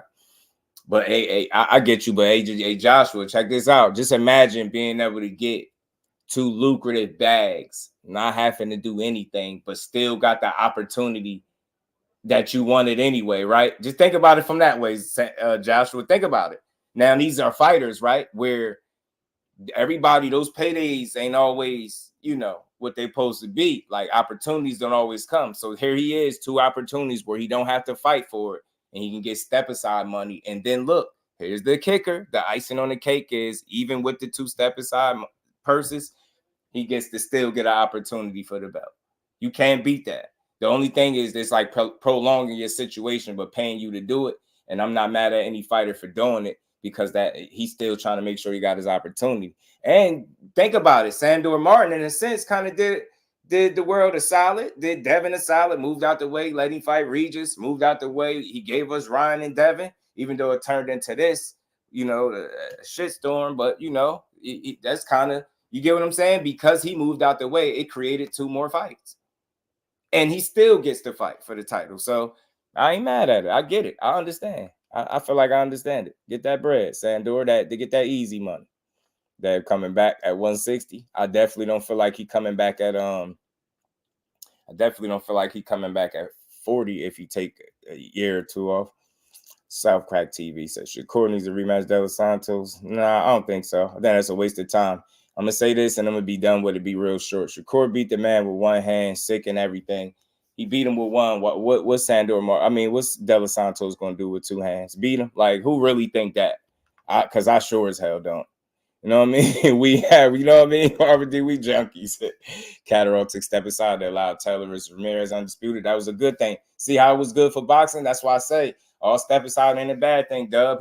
I look at the glass half full. He moved out the way twice. It created 2 more fights. It allowed Haney to get his feet wet at 140. 1 fight didn't work out for him, but he still has his title. And Sandor Martin is up 2 paydays and up next at bat. I mean, I want to see him get his opportunity, as a matter of fact.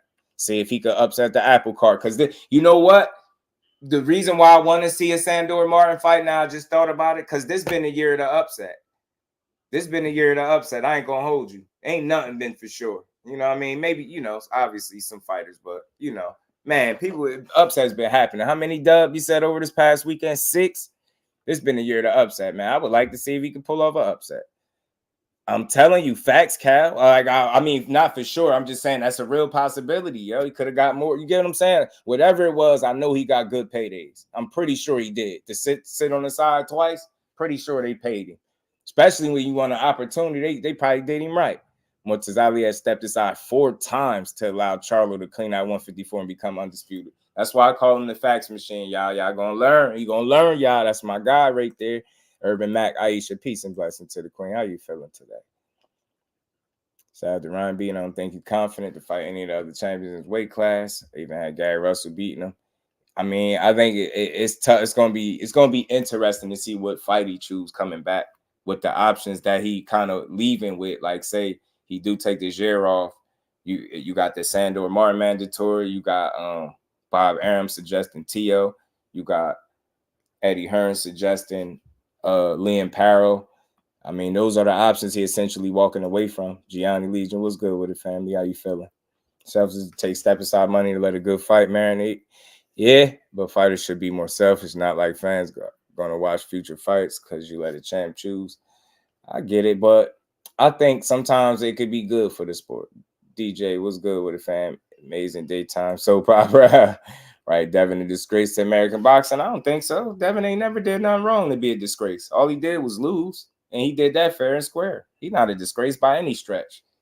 To be all the way 100. Like, you ain't got to like his style the most. I ain't got to say you're the best fighter in the world. Definitely one of them. He's a top fighter. He ain't a disgrace by any stretch.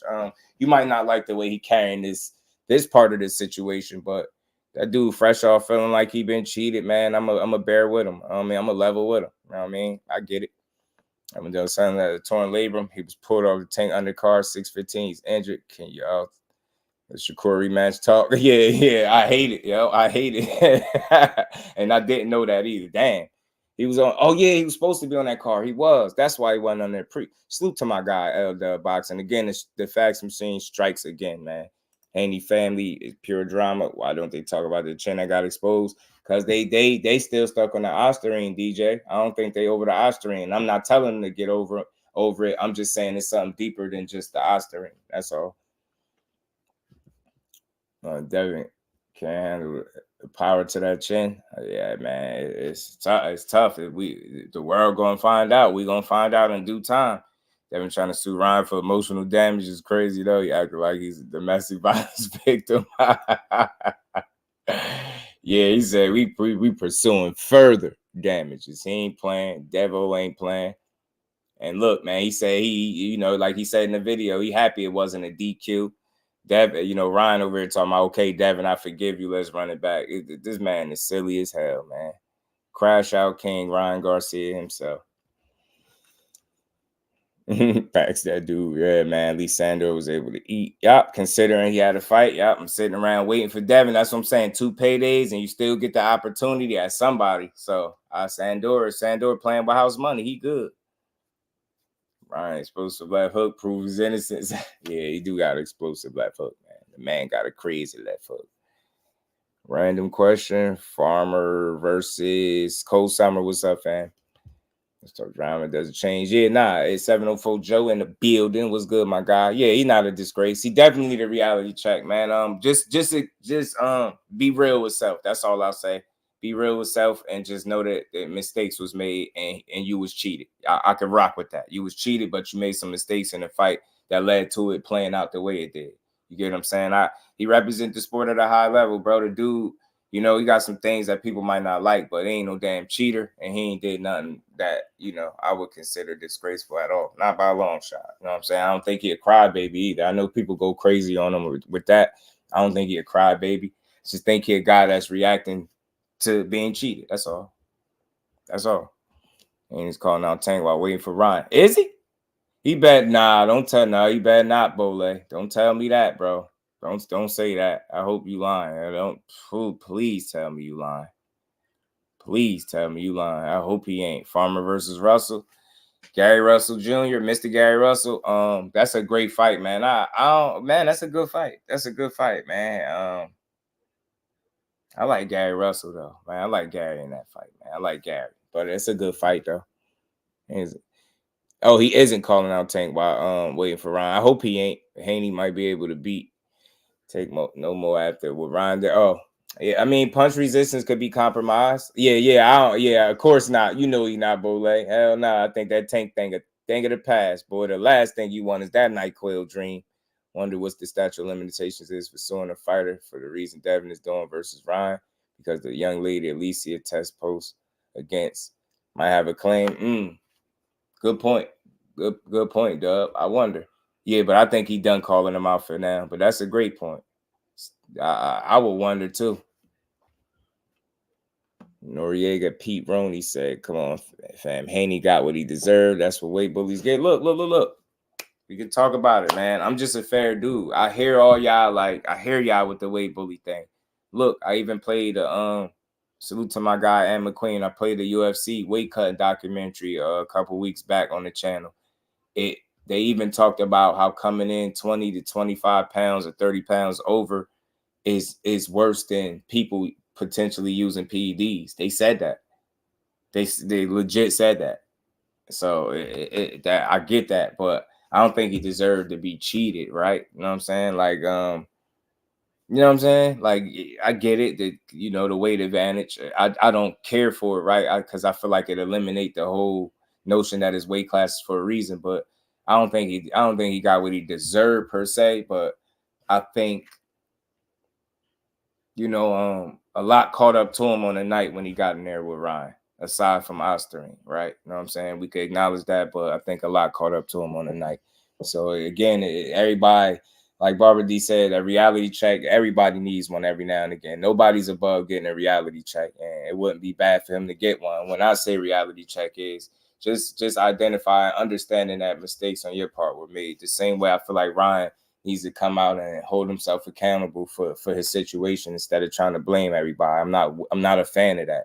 It's your fault. Nobody told you to take supplements. Nobody told you to be drinking and smoking and thinking it was funny the first part of training camp. And then you shortchanged yourself, and probably, what he say, 4 or 5 weeks he had to train, which is not long enough for a guy that's overweight and undisciplined like you. But so you end up possibly taking supplements that could have been tainted, and then you blame everybody else with no accountability. That's where I get on Ryan too. I don't rock with it. You know what I mean? I hear you, Nori. I hear you. Can't wait for Tank to knock out that hype job. Damn, Loma, T-Rex arm Loma. T-Rex arm. Oh, so speaking of that, man, let's switch it up, man. So again, we salute the Dev, man. He got his O back as he should. Ryan got to deal with the consequences. He's suspended for a year. You're gonna have to, be clean for the time, get tested and all that. That's good for his career. He needed a calmer down. He needed something to slow him down and calm him down. So all that stuff he talking about going to the UFC, I think he's just talking. Ryan need to sit his ass down, take accountability, then sit his ass down, clean his nose, get his career on track, and get back to it. That's what he need to do. You know what I'm saying? Ostarine ain't steroids, yeah. But once you start to get into it, people so sensitive with it because they're gonna think we defending it. But it is what it is. And DJ possibly retired, who would train Ryan. Jean Jacket Joe, Trey. He going back to Jean Jacket Joe. Cecil, what it do, family? How you feeling? What's good with it? Irvin Mack, what's good with it, fam? So look, that's my final thoughts on that. He did an interview. He's still pursuing legal action. He wants to make a case that this situation led to the purse bid being affected and his potential future earning potential or whatever the case is. So I'm not running with that. Good luck. Salute to Dev. I ain't got nothing real negative to say about it, but I think that's the bit of a stretch. And I'd be surprised if anything comes out of that. You know what I mean? But salute to him. He got his old back. Now, man, back. But, as far as the Loma and Tank fight, a lot of people been giving mixed opinions on that about what they think could happen. So I'm going to play this little clip and we're going to respond to it, man. Salute to the boxing voice. This came across my desk, as I like to call it. And so I'm going to play this clip. Y'all tell me what y'all think about it. Gervonta Tank Davis is the culture. Like, he's not like the face of boxing, that's still Canelo, but for the culture, Tank's the guy. Like, around Arizona, every black barbershop that you went to, they was like, where are we going to get the Tank fight at? They was going to steal it, but Tank is their guy. Like, and like you said, Ness, when you go to a Tank fight, it's like a movie. You know what I'm saying? Like, you got the Yams there, Lambos. Tank is officially the culture's fighter. In Black America, Tank is the guy. That's the default fighter. If you don't know nothing about boxing, you're going to know Gervonta Tank Davis. Kids know about Tank Davis. Tank is the culture right now. And yes, he is exciting. When you buy a Tank fight, you're going to see a knockout. Except against Vasyl the Machine Lomachenko. He's going to take the most punishment in his life against Lomachenko. He will beat Lomachenko, but he will be robbed by the judges, as Loma always is. As you hear it, man, say he ain't the face. That's still Canelo. BS. I'll call BS on that. Tank the guy, man. Him and Canelo, both them guys, but Tank ain't ever popped dirty for no type of substances. Just throwing that out there for what it's worth. As far as Vasyl Lomachenko being this machine, he won't be no machine against Tank Davis. Not on that night, he won't. As far as Tank taking the most punishment he's ever took in his career, hell nah, not against Loma. Against Tank every time. Yeah, I don't know what the hell be wrong with these people, Aisha, but they don't get it. They gonna keep picking wrong. That's why I be laughing at people when they lose their money, because they at this point they just hating. But look, everybody got their opinion, and I rock with it. Salute to Buddy, but hell nah, ain't no way he take the most punishment he ever took in his career against Loma. You better hope Loma don't come in there gunshot the same way he did against Teofimo, not wanting to throw his hand, because that could be problematic for him. Very problematic. Yeah, I think it'd stop him. He's saying Loma get robbed on the cards like he typically always do. Nah, he don't get robbed on the cards. Tell me a time Loma actually really got robbed on the cards. And again, they're going to keep saying Devin Haney. The man let up off the gas in the 12th round. What did you expect to happen? Devin Haney had a better 12th round. The same thing he did with Teofimo Lopez. Gave up the 12th round and lost it. You know what I'm saying? Like, nobody cheats him on the scorecards. If the dude want these victories, then he should give 100%. He was in an undisputed fight, the fight of his life, the biggest fight he could have been in for all the marbles, his lifelong dream of getting all the belts. And he decides, when I get into the 12th round, yeah, I'm not going to give 110%. I'm going to just let my foot up off the gas in a fight that was going back and forth. That's why I don't buy that BS that nobody's robbing him on the cards, man. He's just an entitled-ass fighter. He's a damn good fighter, but he's very privileged and entitled. I mean, he is, but still a damn good fighter. Said Loma better get his oil changed. I think Tank gonna tune him up. He'll be back screaming fire stick boys when it's time to buy the fight. Yeah, that's crazy. I hate that. I hate that, man. People be knocking they really don't be giving Tank his just due. That's why he keep winning. He got too much unnecessary hate going against him. Thought he won, but it was a close to call it robbery. Yeah, for sure. And I ain't mad at that. But that's my only explanation why I give for why I feel like Loma lost, and I'm cool with it. Because he out his own mouth didn't give it everything he had in the biggest fight of his life. Like, that's a bad mistake on his part. Naeem the Dream in the building. Tell Devin to Luke. I love to see him at 156. Had the tank knock him out. Oil and transmission fluid. And McLean, my guy. Tank gonna retire. Loma gonna ride over to the sunset like my Don. I said the same thing, Nori. Said the same thing, bro. I definitely said the same thing. If he fight Tank next, he definitely cashing out. I definitely think that's his final fight. I don't anticipate we'll be seeing Lomachenko back in the ring after he fight at Tank Davis, bro. I don't see it, y'all. I don't think we see that. Bob setting his son up for the bag. You know he's sitting him out with that retirement bag, Trey. You know what I mean? He's sitting him out with that retirement bag.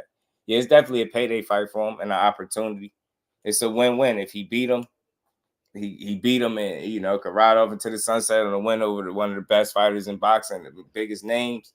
Or he lose, then he could take that expensive nap on vacation. You know what I mean?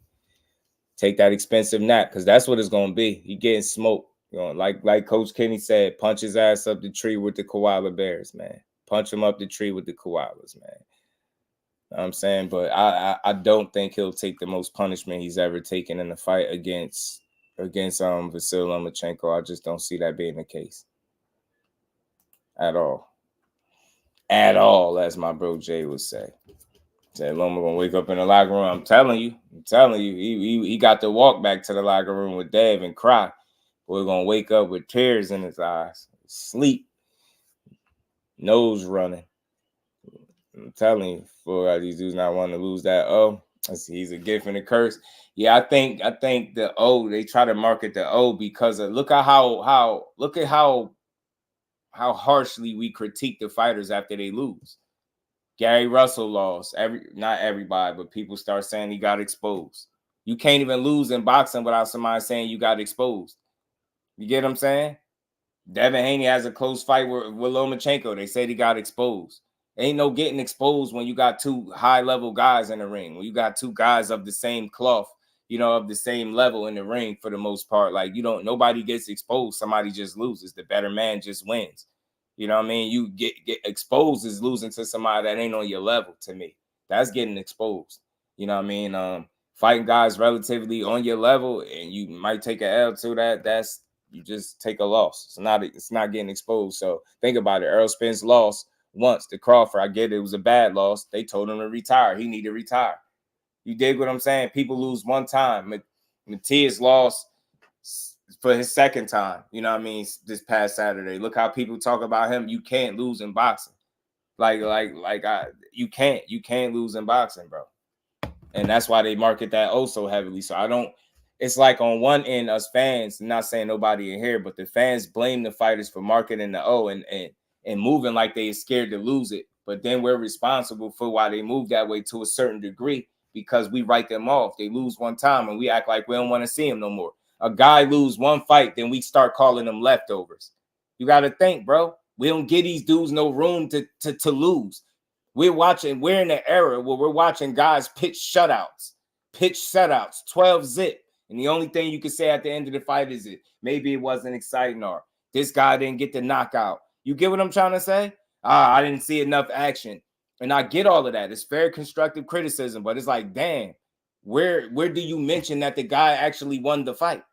Like that, so we don't get these dudes no breathing room when they lose. So I don't completely 100% blame them for not wanting to lose that. Oh, it's not that they don't want to take chances, but I think they consider, like, think about it. The memes and all that stuff is one thing, but look how we completely dismiss a guy and write him off. Errol Spence lost one fight. They like, yo, he's ruined. He'll never be the same. Damaged goods.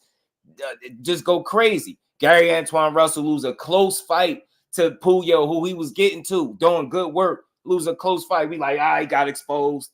It's like, damn, you can't even lose.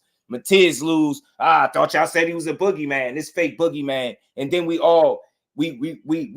push the narrative and forget that people wasn't lining up around the block to fight no Subriel Matiz, and they definitely not gonna line up around the block to fight him now that he don't got a title. Man, we got to do better. So again, I attribute that a lot to with the fans and how we do the fighters. We be tearing them up, bro. Man, big shout out. You know what I'm saying? Take D to the UFC fans. They don't do that. Let's big up these fighters. They lose, so what? We be stuck talking about, well, you said he was going to knock him out, and he didn't. You sound casual. Fighters been selling fights for the beginning of the time and not getting the exact result. It's just like when a guy say, I guarantee you I win. Guarantee you I get my hand, and then he lose. Are we supposed to be mad at him because he was confident? You get what I'm saying? We go crazy. Nah, Just, he said he was going to knock him out. I ain't trying to hear that. Yo, fighters sell fights, bro. It's up to you to believe the bullshit they selling or not. You know what I'm saying? You got to know when some BS is being sold to you and when somebody being genuine about it. It's a difference. But we go crazy on the fighters. You know what I mean? When Tank does body, Fender work on Loma, and the light's going to come on. You know they say Tank a mechanic, he going to tune you right on up. Loma whole career is a cheat. I just say he's very privileged and very privileged in that regard. Yeah, he ain't never got cheated. Just because a fighter lose don't mean they got exposed. And again, Tay D, especially when they're of the same level, when they're supposed to be of the same level, there's no exposing. Yeah, you just lost to the better man. That guy was better than you on the night. Better fighter, however you want to look at it. That's what happened. You know what I mean? It's not always exposed, and that's what we do. Everybody lose. You could have anybody right now. Bet you any notable fighter right now that got an O next to their name and they lose. Watch the story be how they got exposed. That's it. We don't even no room, just exposed. You can't lose in today's boxing. So that's why these guys protect them O's that way, in my opinion. That's one of the big reasons why. Each other so that it doesn't help you. Yeah. I think it's a balance to it, B-Dog. I think when you completely dismissing your guy as a talent and a challenge, I don't like that. But I think it's a way to talk your talk and say you're going to win without completely dismissing your fighter. Because then once you completely dismiss the fighter and say how trash he is, you're going to turn around after you beat him and want credit. So it's like you got to pick your poison. So I say, yeah, they got to find a medium with that.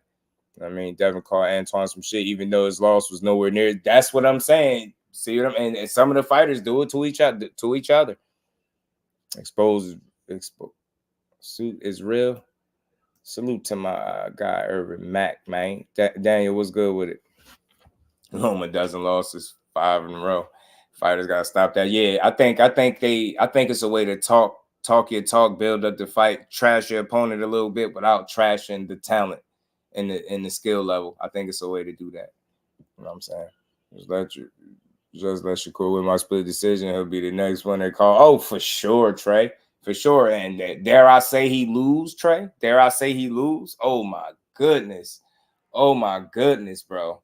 Dare he lose a fight? Oh man, they gonna go berserk. I told you, generational talent. What? Nah. I told y'all he's just a very, very good fighter, but ain't no generational talent. They'd be all over it. We be in a rush to dim these dudes light because we might like another fighter more.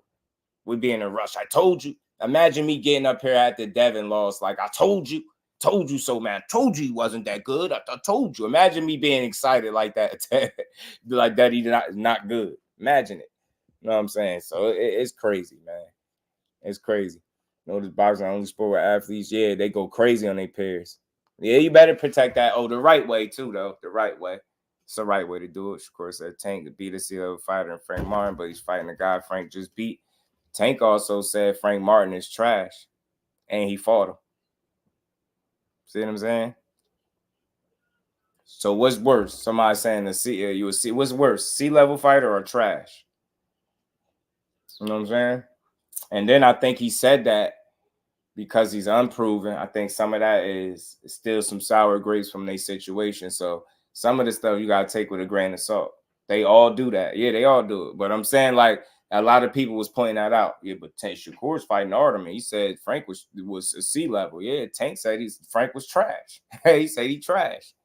You know what I'm saying? And we know that. Then he turned around and said he's a good fighter. So it's just fighter talk. You know what I mean? With Shakur, like I said, I just don't think he liked the way their situation played out, so he don't really care for Frank Martin. But the good thing about it is, and again, the fighters can see it one way because they fight. I get that. But I'm not going to start saying Frank Martin now is trash because Shakur said it, right? If Shakur thinks he's a duck, I'm not going to now start saying, yeah, Frank Martin a duck. I'm going to still stand on my spot. That dude ain't trash. I don't think he's a C-level fighter. I think he's like a B-level fighter, to be honest with you. You know what I mean? Just an unproven guy. And, you know, I think he can bounce back from a loss. Yeah, for sure. For sure. He's only real black fighter. The dude at the Loma that lost all his big fights. And he as great as all. Zoo.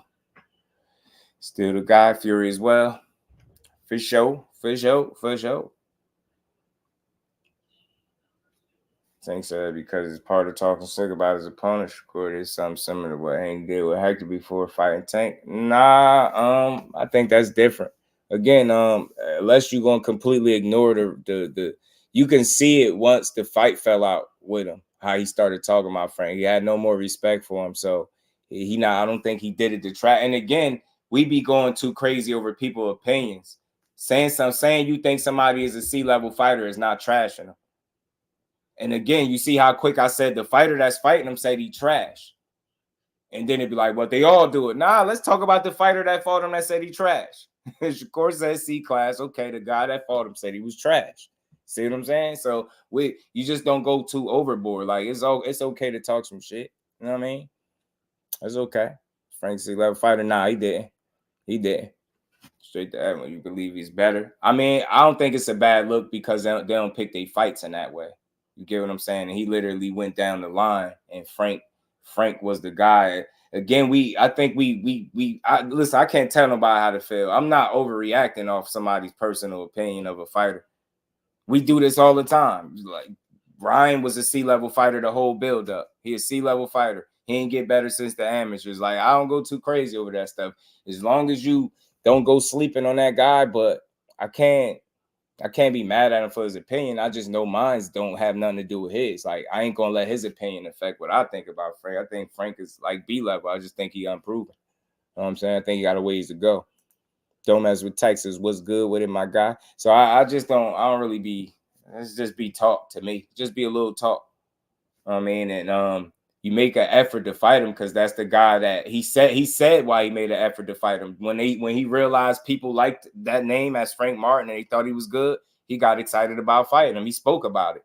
Then in his mind, you said yes to everything and then turned around and said, let me get some more money. So again, it's sour grapes. And I'm not justifying it, it's just sour grapes. It's just a different situation. I think that's why he took the little shot at him. But at the same token, shit, he said Tank was going to smash him. He said Tank was going to smash him and everybody was going to be talking about how spectacular the fight was, to something to that effect. And that's exactly what happened. We just single out certain little things we don't like that fighters say, but he said something that was real that actually happened. You get what I'm saying? Said it happened. He said Tank was going to go in there and smash him up. Any safe reasons. You should never discredit any fighter or fan because ultimately you end up discrediting yourself or your fade. But you know what, though? Again, I think if you giving your honest opinion on I don't think that's trash. And so I don't think if you think a guy's a C-level fighter because you think they unproven, I don't think that's trashing them. All right, I don't think that's trashing them. Saying he a bum or something like that is just not good. You know what I'm saying? Frank Duck Shakur, and I know he regrets not taking that fight once he see he was injured. Yeah, I mean, in a way, but shit, he got a bigger opportunity. Haney shouldn't have gotten bored when Tank fought him. Yeah, then he fought him, scored a knockout, and had a boring ass performance. I get it. I definitely get it. But again, I don't know how y'all see it. I don't think of any fighter, for that matter, saying they think a fighter is C-level is trashing them. I think that's their honest opinion. I can't make it out to be trashing them because that's it. You will obviously say a lot more than just C-level. You will say he trash if you want to trash him. You're gonna say that he's trash. So I don't. That's just me. That's just his opinion. It don't change mine. You know what I'm saying? Things are also said. I'm not taking them for granted. The point is, Aaron, the fighters say a lot of stuff. That's all I'm saying. It's not no indictment on Tank. I'm just pointing out how people hear certain things and like what's worse, saying somebody is C-level or saying somebody is trash. It's simple. Like, you know what I'm saying? So you might, maybe it's discrediting them. I'll say that, but it's not trashing them. Maybe it's underestimating them or not properly giving them they just due. You know what I mean? Maybe you slighting them, but I don't think that's trashing them because you saying you think he's a C-level fighter. You know what I'm saying? The best in the world, one. Why fight the best? Why try to fight him? I don't know, man. I don't know, bro. I don't know. He was he actually, I mean, it's complex. It's easy to understand, bro. That was the next fight up. What was he supposed? You know, he don't pick his fights. So why not try to fight him? If Frank Martin was up next and he would have pulled out the fight, they would have said he ducked him. So what was he supposed to do? Just because he feel a certain way about him don't mean he not fight him, right? It's up for him to prove that he's that. So again, it's just, you know, it's subjective. I don't take it. It's not that deep for me. 704 Joe was good with it, fam. If Stevenson beat anyone that is better or could beat Frank Martin, shit, we'll never know. We'll never know. Most of the guys he fought was smaller. He only fought 2 fights at 35. So I don't know. Maybe De Los Santos. Who knows? I don't know. Standpoint fighters should be more aware. Yeah, for sure. From a debate standpoint, fans should be more aware. Yeah. I mean, shit, you know, I'm a fair guy, so I'm very aware. You dig me? Salute to Gabriel. Appreciate you, fam. And I get you, TD. I get you, my guy. Just what she was saying, Shakur versus Mortai on July 6th. Yeah, we wasn't gonna see that because of the last fight on the contract, and they wasn't gonna throw a guy that they invested in like Mortai in there with Shakur on his way out the door. That would have been too much like right, man. That'd have been too good to be true. But I like Mortai, man. Tevin Farmer got him up next. I believe Farmer and Mortai, fighting. Think so. No. I got you. Take these. All good, bro. We on the same page. You know, like I said, it's just a matter of, you know, perspective. It's all good. Like, mine's ain't right. You ain't wrong. You know what I'm saying? You know what I mean? I just think, you know, when you got a situation, I try to look at the whole situation. And when I heard a certain change in tone once he realized he wasn't fighting him. So he ain't had nothing good to say about his ass after that. Not calling the fans in boxing like no crying in baseball. Teofimo versus Devin, great fight. It's a great fight, y'all. It's a great fight. So it'll be a fun fight for sure. Farmer gonna get work, yeah. What's in it? Mortai had a rough fight. I think it was his last fight. Was it his last fight? I think it was. A little lackluster.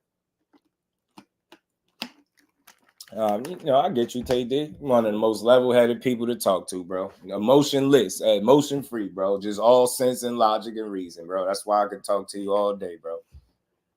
You know, but what you saying makes sense, man. Just, I think overall, you know, growing with the times and realizing that you really don't have to devalue, trash, or tear down your fighter to make your point, right? You could just tell him he ain't on your level. You coming to beat his ass. But I think nowadays when fighters be like, yo, you trash. It's just like, that's their only little go-to. Like, you trash. Like, perfect example, I think you probably seen the little clip I played it when Richardson, Hitchens, and Tiger Johnson had a little back and forth, and Hitchens kept saying, yo, you trash.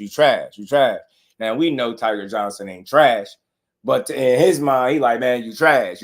Like, they do it too much. They do. Because, you know, even though we always say it's levels in boxing, those levels only get but so high. It ain't like it's a limited amount of levels to go. Like, these dudes, what I'm saying is, they be talking like they light years ahead of each other in terms of skill and talent, but that don't be the reality. You know what I'm saying? Like, for example, not to bring it up, but, you know, just to make a point, the way Devin talked, you would have thought Ryan was nowhere near on his level.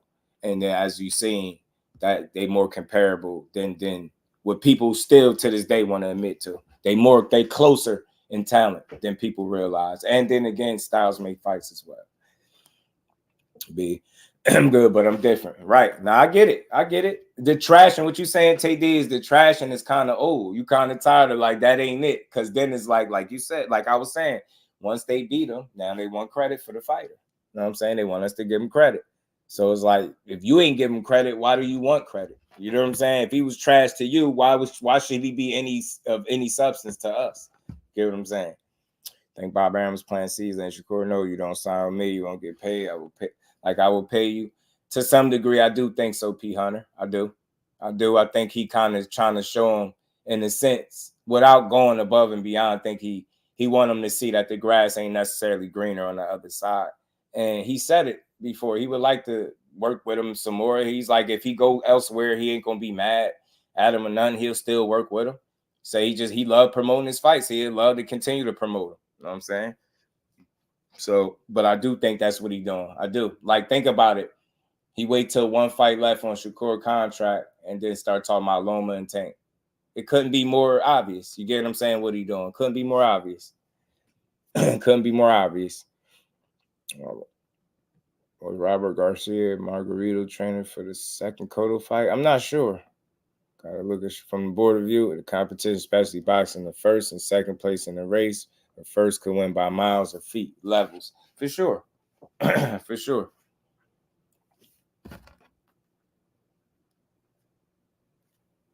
For sure. Y'all make sure y'all hit that like button, man. We're going to cook for a few more minutes on this Good Friday. I'm not going to keep y'all as long as I normally do because it's Friday and we had a long, great week of boxing builds, boxing talks. I mean, I appreciate everybody that continues to come build with your boy, you know. But one more thing, I seen an interview from Tim Bradley and he was discussing, you know, a potential fight between Tank and Loma. And, you know, simply put, you know, Ninja Turtle Bradley, man, he said, you know, Loma could win this fight, man. He could possibly beat Tank. And the reason why I even thought to talk about it today, why I wanted to bring it up, is because if he feels that way, that's good. The more people feel like he has a chance to win, the more we need this fight.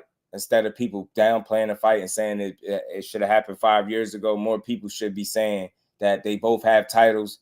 They both coming off knockout wins. Loma's to the body in a dominant fashion. Tank got tested early, righted the ship, took the lead, got a knockout, spectacular fashion. That fight should happen for that reason. We don't need to make excuses as to why. 5 years ago, I ain't trying to. We can't rewind 5 years ago, but what we could do is look at what we got now. And the last time we seen Loma in the ring, he looked like the Matrix. He looked like high tech. He looked like the guy of yesteryear a little bit in there. We know it was Cambosis, but at the end of the day, he still performed at a level that let me know he's still of that cloth. He might not be in his, you know, prime of his career, so to speak, but that don't mean that he can't give anybody he's in there with a damn good fight. And if you sleep on him, he might just beat you. You know what I mean? Loma is that type of talent, so I don't want to hear that. It's too late. We got to stop pushing. And again, Coach Kenny said something real. It was cool when Loma appeared to be more seasoned and ready for the moment, and Tank wasn't for the fight to happen. But now you reverse the roles. Tank looked like he in his prime, and Loma not so much, but still very talented, still very dangerous in game. Now people don't want it because they naturally feel like Tank got an advantage. You telling on yourself. It's cool when you felt like he was at a disadvantage. Now you fast forward to the dude being in his prime. Now you don't want the fight when Loma just looked spectacular in his last fight. You know what I'm saying?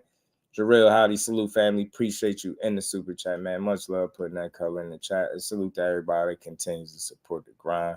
Appreciate all y'all. Smash the like button for you, bro. We gonna cook for a bit more. And we ain't never got a box again. Well. I already been getting these bets, but now it's time for you to get your just due. DJ, yeah. Look, but that's the thing. It's a fine line, bro. It's a balancing act, DJ.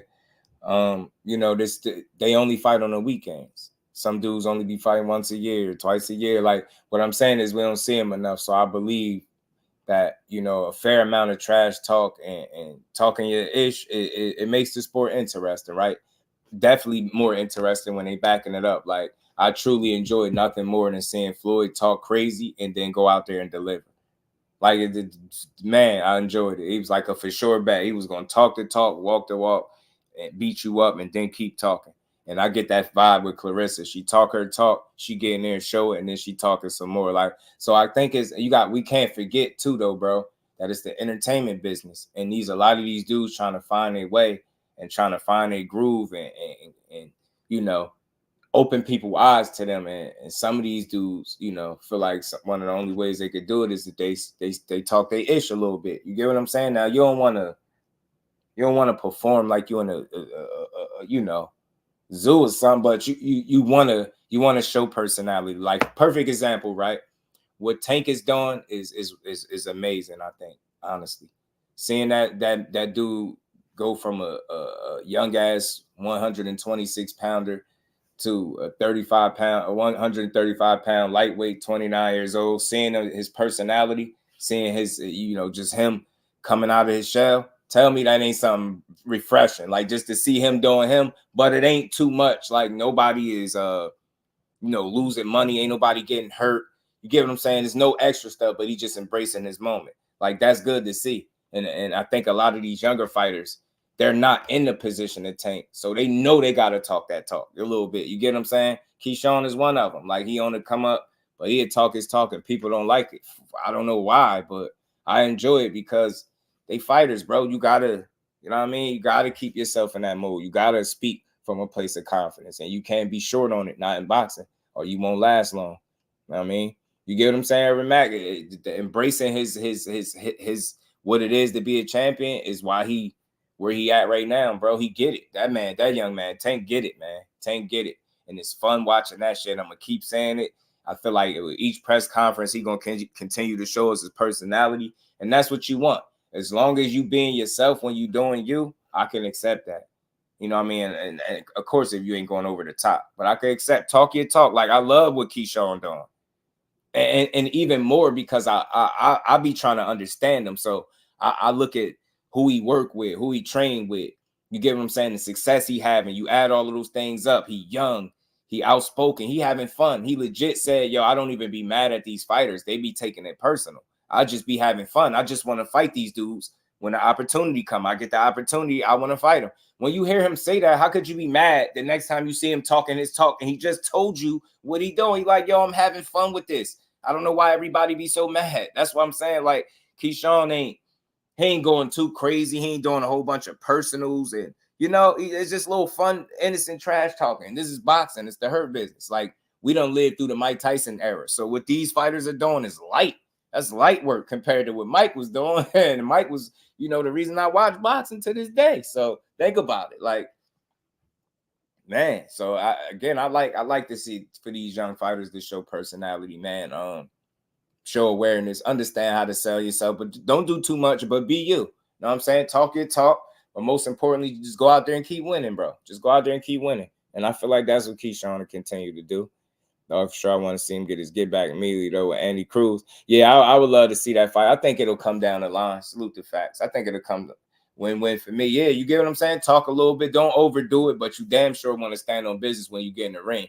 And the thing with Keyshawn, why I like him in particular, because he'll talk it, but he get in the ring and he fight a certain way. He approaches fights a certain way. He coming to get right. Like, he ain't coming in there shying away from no challenge. He ain't fighting timid. Nah, he fighting with the same way he kind of talk. He do. You get what I'm saying? I see that. I see the energy. I see the attitude. Then you got to think. You put yourself in his shoes. He 25 years old. You sparring with some of the best fighters in the world. You know, you got from Shakur to Terrence Crawford to many others. You get what I'm saying? You done sparred the Hitchens, the Teofimos of the world, all these different people, and do more than hold your own. You get what I'm saying? Your confidence is going to grow.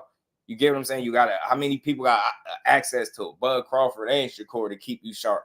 And say what you want, this personal feelings aside, them two dudes, imagine them being able to keep a guy like a Keyshawn, help him keep him sharp. Hell yeah, he going to be confident as hell. You get what I'm saying? He going to be running around. He going, man, if I could, know what I mean? Me and Corey had this great work, and I think he one of the absolute best, man. These dudes can't do nothing with me. You get what I'm saying? So I think it's all in good fun. I think he a good kid, man. He even a smart kid if you've been paying attention. Dude been purchasing properties and stuff like that. Keyshawn is more than a boxer. When he calls himself the businessman, he really is. It's a smart dude. Easy to root for me. And then you got to think.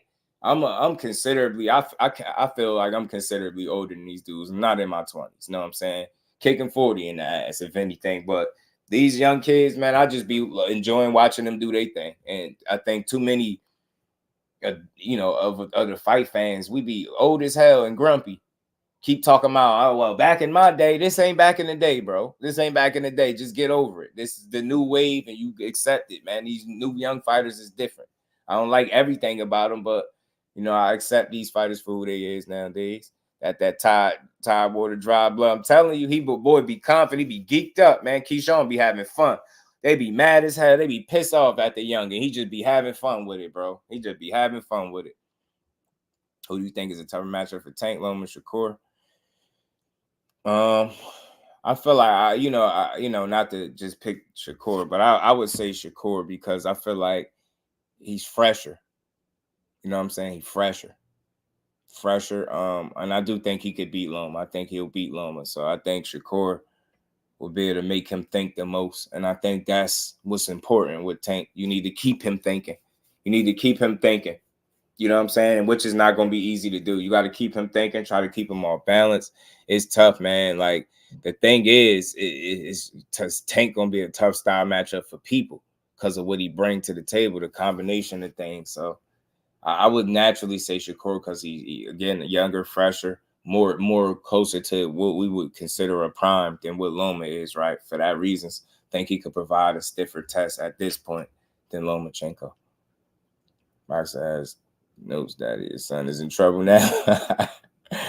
The boxer can walk it like they talk it. She talking is cool, entertaining to me. Yeah. And then look, but I also do understand this too, Mr. Improd. Like, think about something, right? These dudes get punched in the head for a living.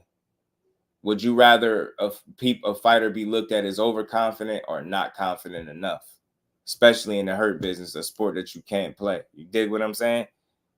It's risky. It's dangerous, yo. It's dangerous. So that's why I like the confidence and the trash talking, because I think it's a mental aspect to it that fighters got to keep themselves, you know what I mean? You got to keep that fire lit. And I think that's how a lot of these dudes do it. Talking that talk and get them in the mood. You know what I mean? Keep them, you know what I mean? Locked in, focused. I mean, he's your number one candidate for upset of the year so far. Man, I say not to just say it, but Devin 420, Devin Haney and Ryan Garcia was a pretty big upset, but I don't even know if you can count that now that it's been changed to a no contest. William Old School, my God, how you feeling, bro? Good to see you in a bit. Shakur got to run around the ring like Forrest Gump. Nah, I think he just has to pick and choose when he engage. Facts. I think with Tank, like he's shown you, if you gonna stand there in the pocket with him too long, you gonna mess around and be temporarily blind, short-term memory loss, and a migraine. Like Hector Garcia stood in the pocket too long trying to fight with Tank. Thought he was having success that he obviously wasn't. Lured him in, got him comfortable, and got him out of there.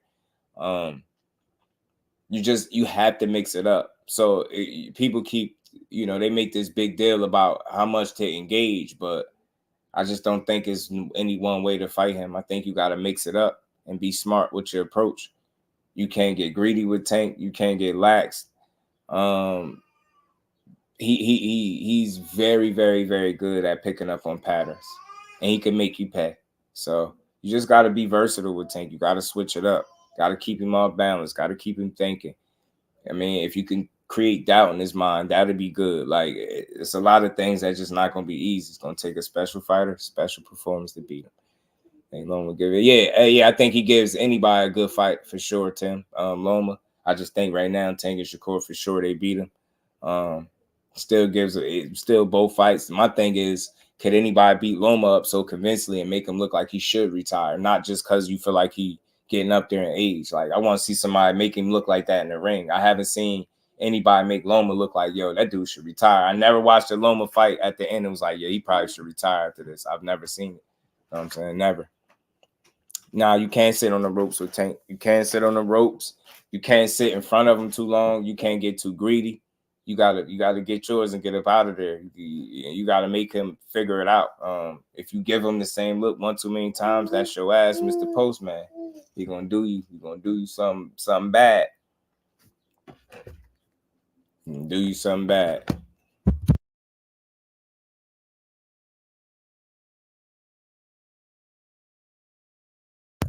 What's up, baby boy? Hey, baby. What's up, Mooch?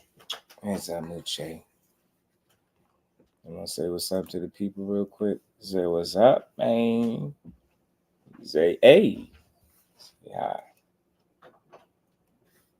Say hi. Say hi. Tank is just a tough guy. Adorable. Yeah, adorable. Get out of here, Paul.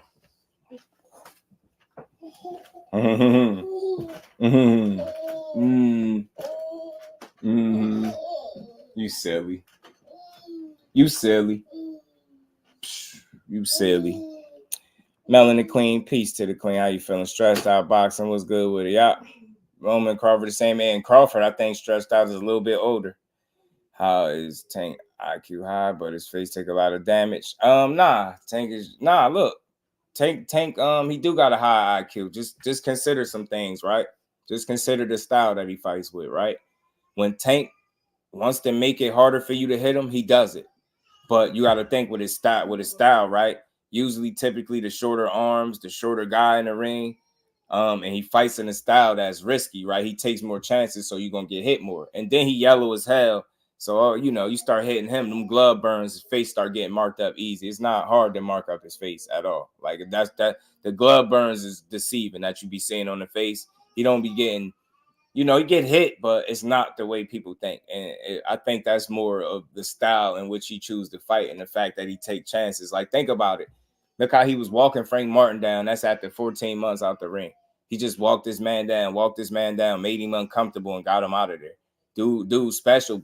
He's not, let me be clear. He's not getting hit on purpose. He's not letting you hit him on purpose, but he understands that success you have, and it's very rare. It's something strange. It's unique with Tank. The success that his opponents have, it tends to intoxicate them. And why I say that, because it ends up leading to a false sense of security. They end up getting too comfortable. They end up showing them the same look one too many times, or they end up doing something that's not, advantageous to them. And then probably more beneficial to Tank. Like, he could kind of lull you to sleep. It's like intoxicating you. They had his success, and they kind of get drunk off it. And what they say about alcohol, it lowers your inhibitions or your thought making process. Right now, you thinking sitting in the corner, i.e. Frank Martin, sitting in the corner makes sense to do when that's the worst place for you to be. You get what I'm saying? Yeah, I done caught Tank, I done hit him with some good body shots. I done caught him with some good clean shots. His face all red, but it's like it becomes intoxicating. Next thing you know, you find yourself sitting in the corner of the ring where it's not good for you to hang out at, but you think you good, and you find yourself like Frank Martin after the fight talking about, I was trying to see something. You get what I'm saying? Like, it's very unique to watch, yo. Like, you just be seeing it, and it's like it get them drunk.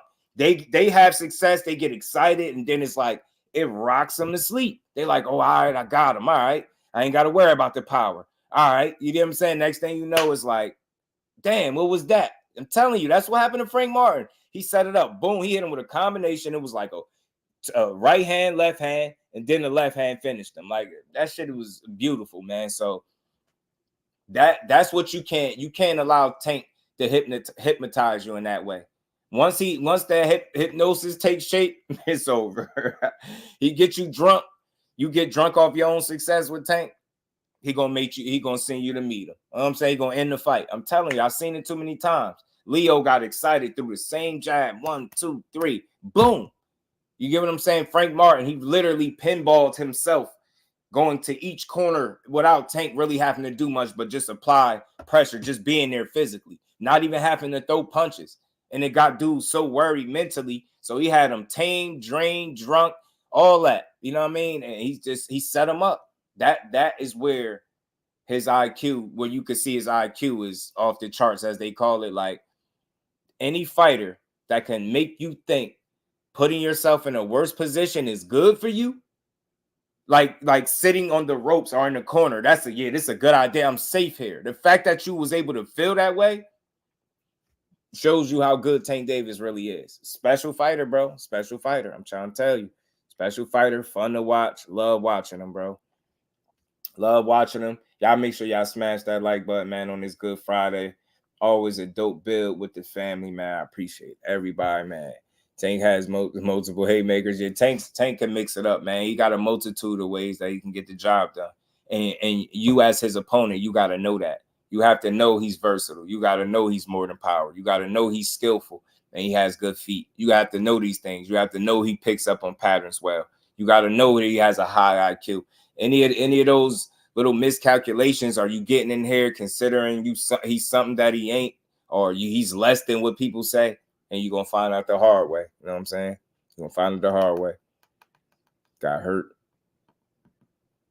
My guy, Ant McQueen, Tank is a superior fighter. Give him his respect. He destroyed all the naysayers. That's why he's going to keep winning. DJB, man, he got these people that don't want to get a man his just due. And he going to keep winning. He got a lot of unnecessary hate, and he's going to keep winning because of it.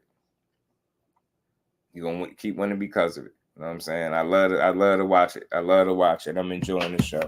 Mike Biggs Boxing, my brother. What's good, mother? Mike, how you feeling? Salute the Tank. Yeah, salute the Tank. Salute the boxing, man. So I like, what Bradley said is cool. Ain't nothing wrong with that. I like to hear that people give Loma a chance, because that lets me know that I'm not the only one that sees that he's still a good fighter, a damn good fighter. Not somebody you could sleep on or just overlook, right? I've never seen Loma get dominated. I've seen him get dominated for about half a fight because he ain't throw no punches.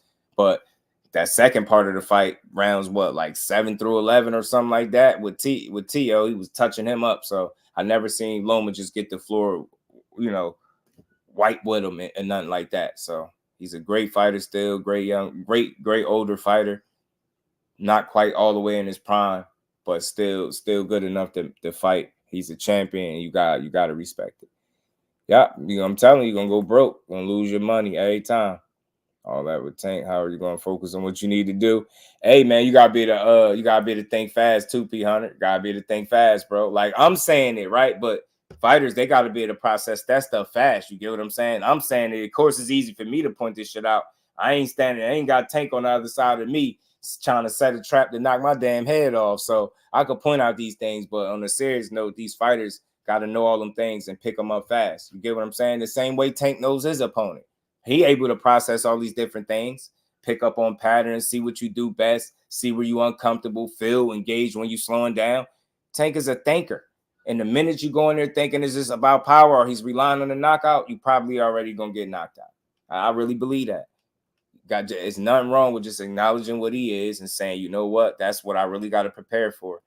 And that's it. That's all. Like, did that, he just be relying on his power. Okay. Then you get in front of him. Now he done closed the gap. Now he punching you in your stomach and he done lined you up like he did Frank Martin. Say what you want, man. Fight ends by accidental headbutt. Gumbo sounds real nice. Well, wait, you guys think Tank peak at? Was power maintained? I don't think so. I mean, I think the highest we was going to see him, I think he did it already at 40. I don't anticipate we see him at 47. He don't have a frame for it. Do I think his power would travel? Yeah, I think he's just a gifted guy. You know what I mean? No matter what weight class he in, I think he'll have a really good punch because it's more than just his power. It's technique. It's the torque he get on his punch placement. You get what I'm saying? Like I said, timing. All those things, like he got a combination of things that lead to his punch being what it is. I don't think it's just power alone. I think it's a combination, like I said. Shadow Spurs said Haney right now punching pills right now for his next fight. Yeah, he don't know what to do right now. He don't know what to do, it seemed like, for his next fight. So it seemed like he's gonna take some time off. But I think he, 140, man, if you see him at 147, that'd be a stretch and it'd have to be a crazy opportunity. But I don't see it because of his frame. So I think he could be at 35 for the rest of his career. And I think you could see him potentially take opportunities at 40 if it's the right fight. You get what I'm saying? I think 40 is where he peak out at. I don't think he tries to go at 47. That's just me. I could be wrong, but I think in terms of his power transition, and I think wherever he lay his hat, he'll be able to punch. I mean, given that you obviously don't try nothing unreasonable, right? But I think he'll be fine. He's just a gifted guy when it comes to punching. That won't fight Tank or Teofimo. That chin is screaming no. Like Tank said, he's doing this since 7. Clearly saying his inexperience that puts him over the end. Who else has that experience? I said that great point, 12. I said this before, Brody. They always talk about how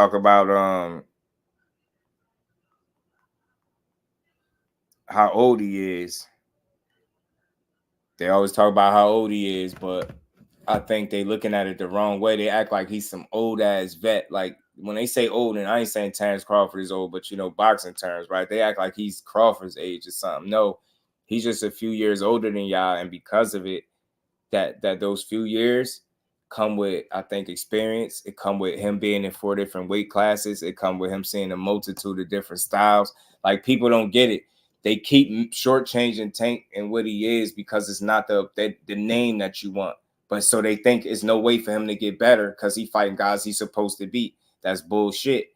He's seeing different looks. He getting the job done different ways. He learning more, gaining more experience. By the time you get in there with him, he going to be a damn. He going to be in his prime, physical prime, and ready to go. I'm telling you. So, yeah, I keep talking about how old he is. That shit going to call. He's not an old man. Like, you get what I'm saying? Where when y'all fight, it's going to be like y'all fighting some type of old vet. He's like a young vet. You get what I'm saying? He's going to be a young vet, and he's going to beat ass. So, they just keep missing it with him, bro. They just keep missing it with him. Devin can rematch Lomachenko. Shows you won the first fight. I get it. It's tough, though. You never see it because he'll have to make 35, which would be impossible for him. JJ was good with it. Tell Haney shit happens. It does, you know, in the words of Ford Gump, it does, you know. He explained to me if Loma was going for Undisputed when he was going to fight Tank. When did Loma say, give me Tank, forget Undisputed? Yeah, he ain't never say give me Tank, forget Undisputed. And he was supposed to be going for Undisputed, but then he came up short against Tio. Then that sidetracked him, and then he got another opportunity a while later with Dev. But I don't think he ever demanded or even said that, like, yo, give me Tank. You know what I'm saying? JJ was good with it, fam. I don't think he ever said it. Loma called out Tank way before he was close to being Undisputed. Yeah, I heard him mentioning it, but like I said, we played videos of Loma pretty much kind of dismissing, fighting him, so to speak. But look, I'll say this. I don't think Loma's scared to fight anybody. I just don't think Bob Arum was ever willing to make a Tank fight with Lomachenko. Or you know what I'm saying? I don't think he was there. Until now, you hear him talking about it. You get what I'm saying? So that's another real reason why it didn't happen. You know what I'm saying? And salute to Loma. But my thing is, why call him now? Why call him now?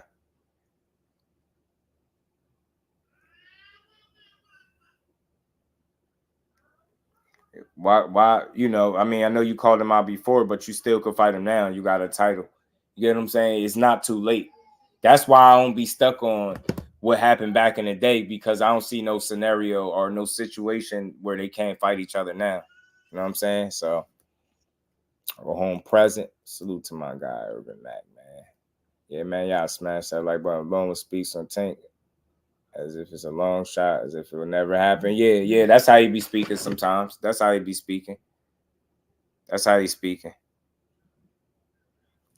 Man, yo, bro.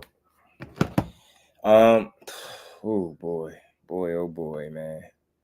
Loma speaks. Yeah, man. Hopefully we get that fight. They say that, you know, Coach Kenny said, you know, either him or Shakur. You know, you hear Tank saying he cool with, of course, fighting the Loma.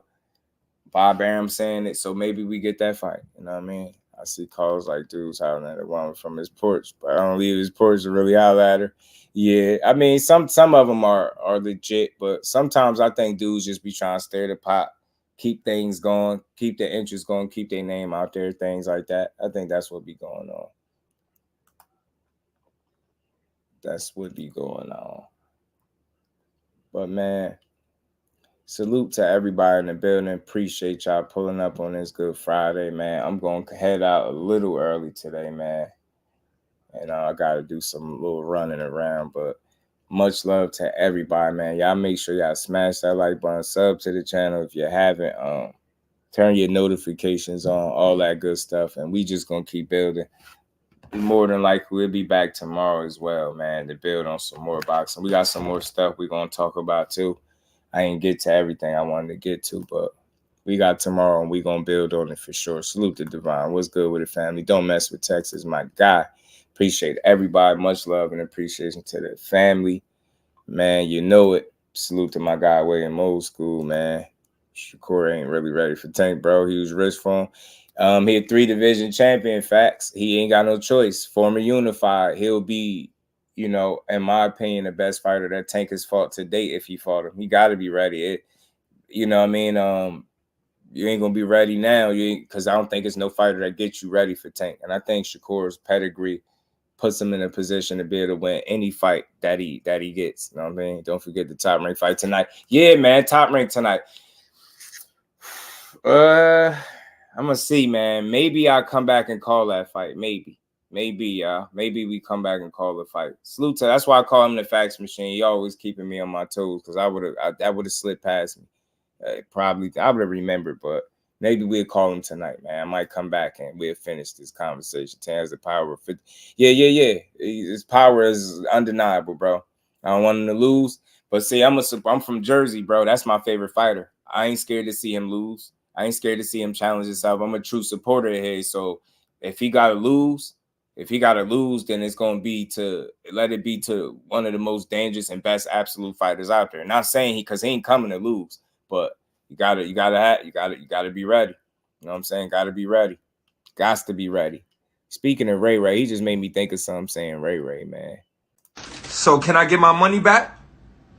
So for everybody that bet it, can they get their money back? Because 9 times out of 10, they saying the fight actually never happened between them. That's right, all right? They took away Devin Haney's L, and they suspended Ryan for a whole year. They say he was using PED. That's not fair. So listen, I lost $10,000 that night, to be exact, and would have won close to maybe $20,000 to $30,000.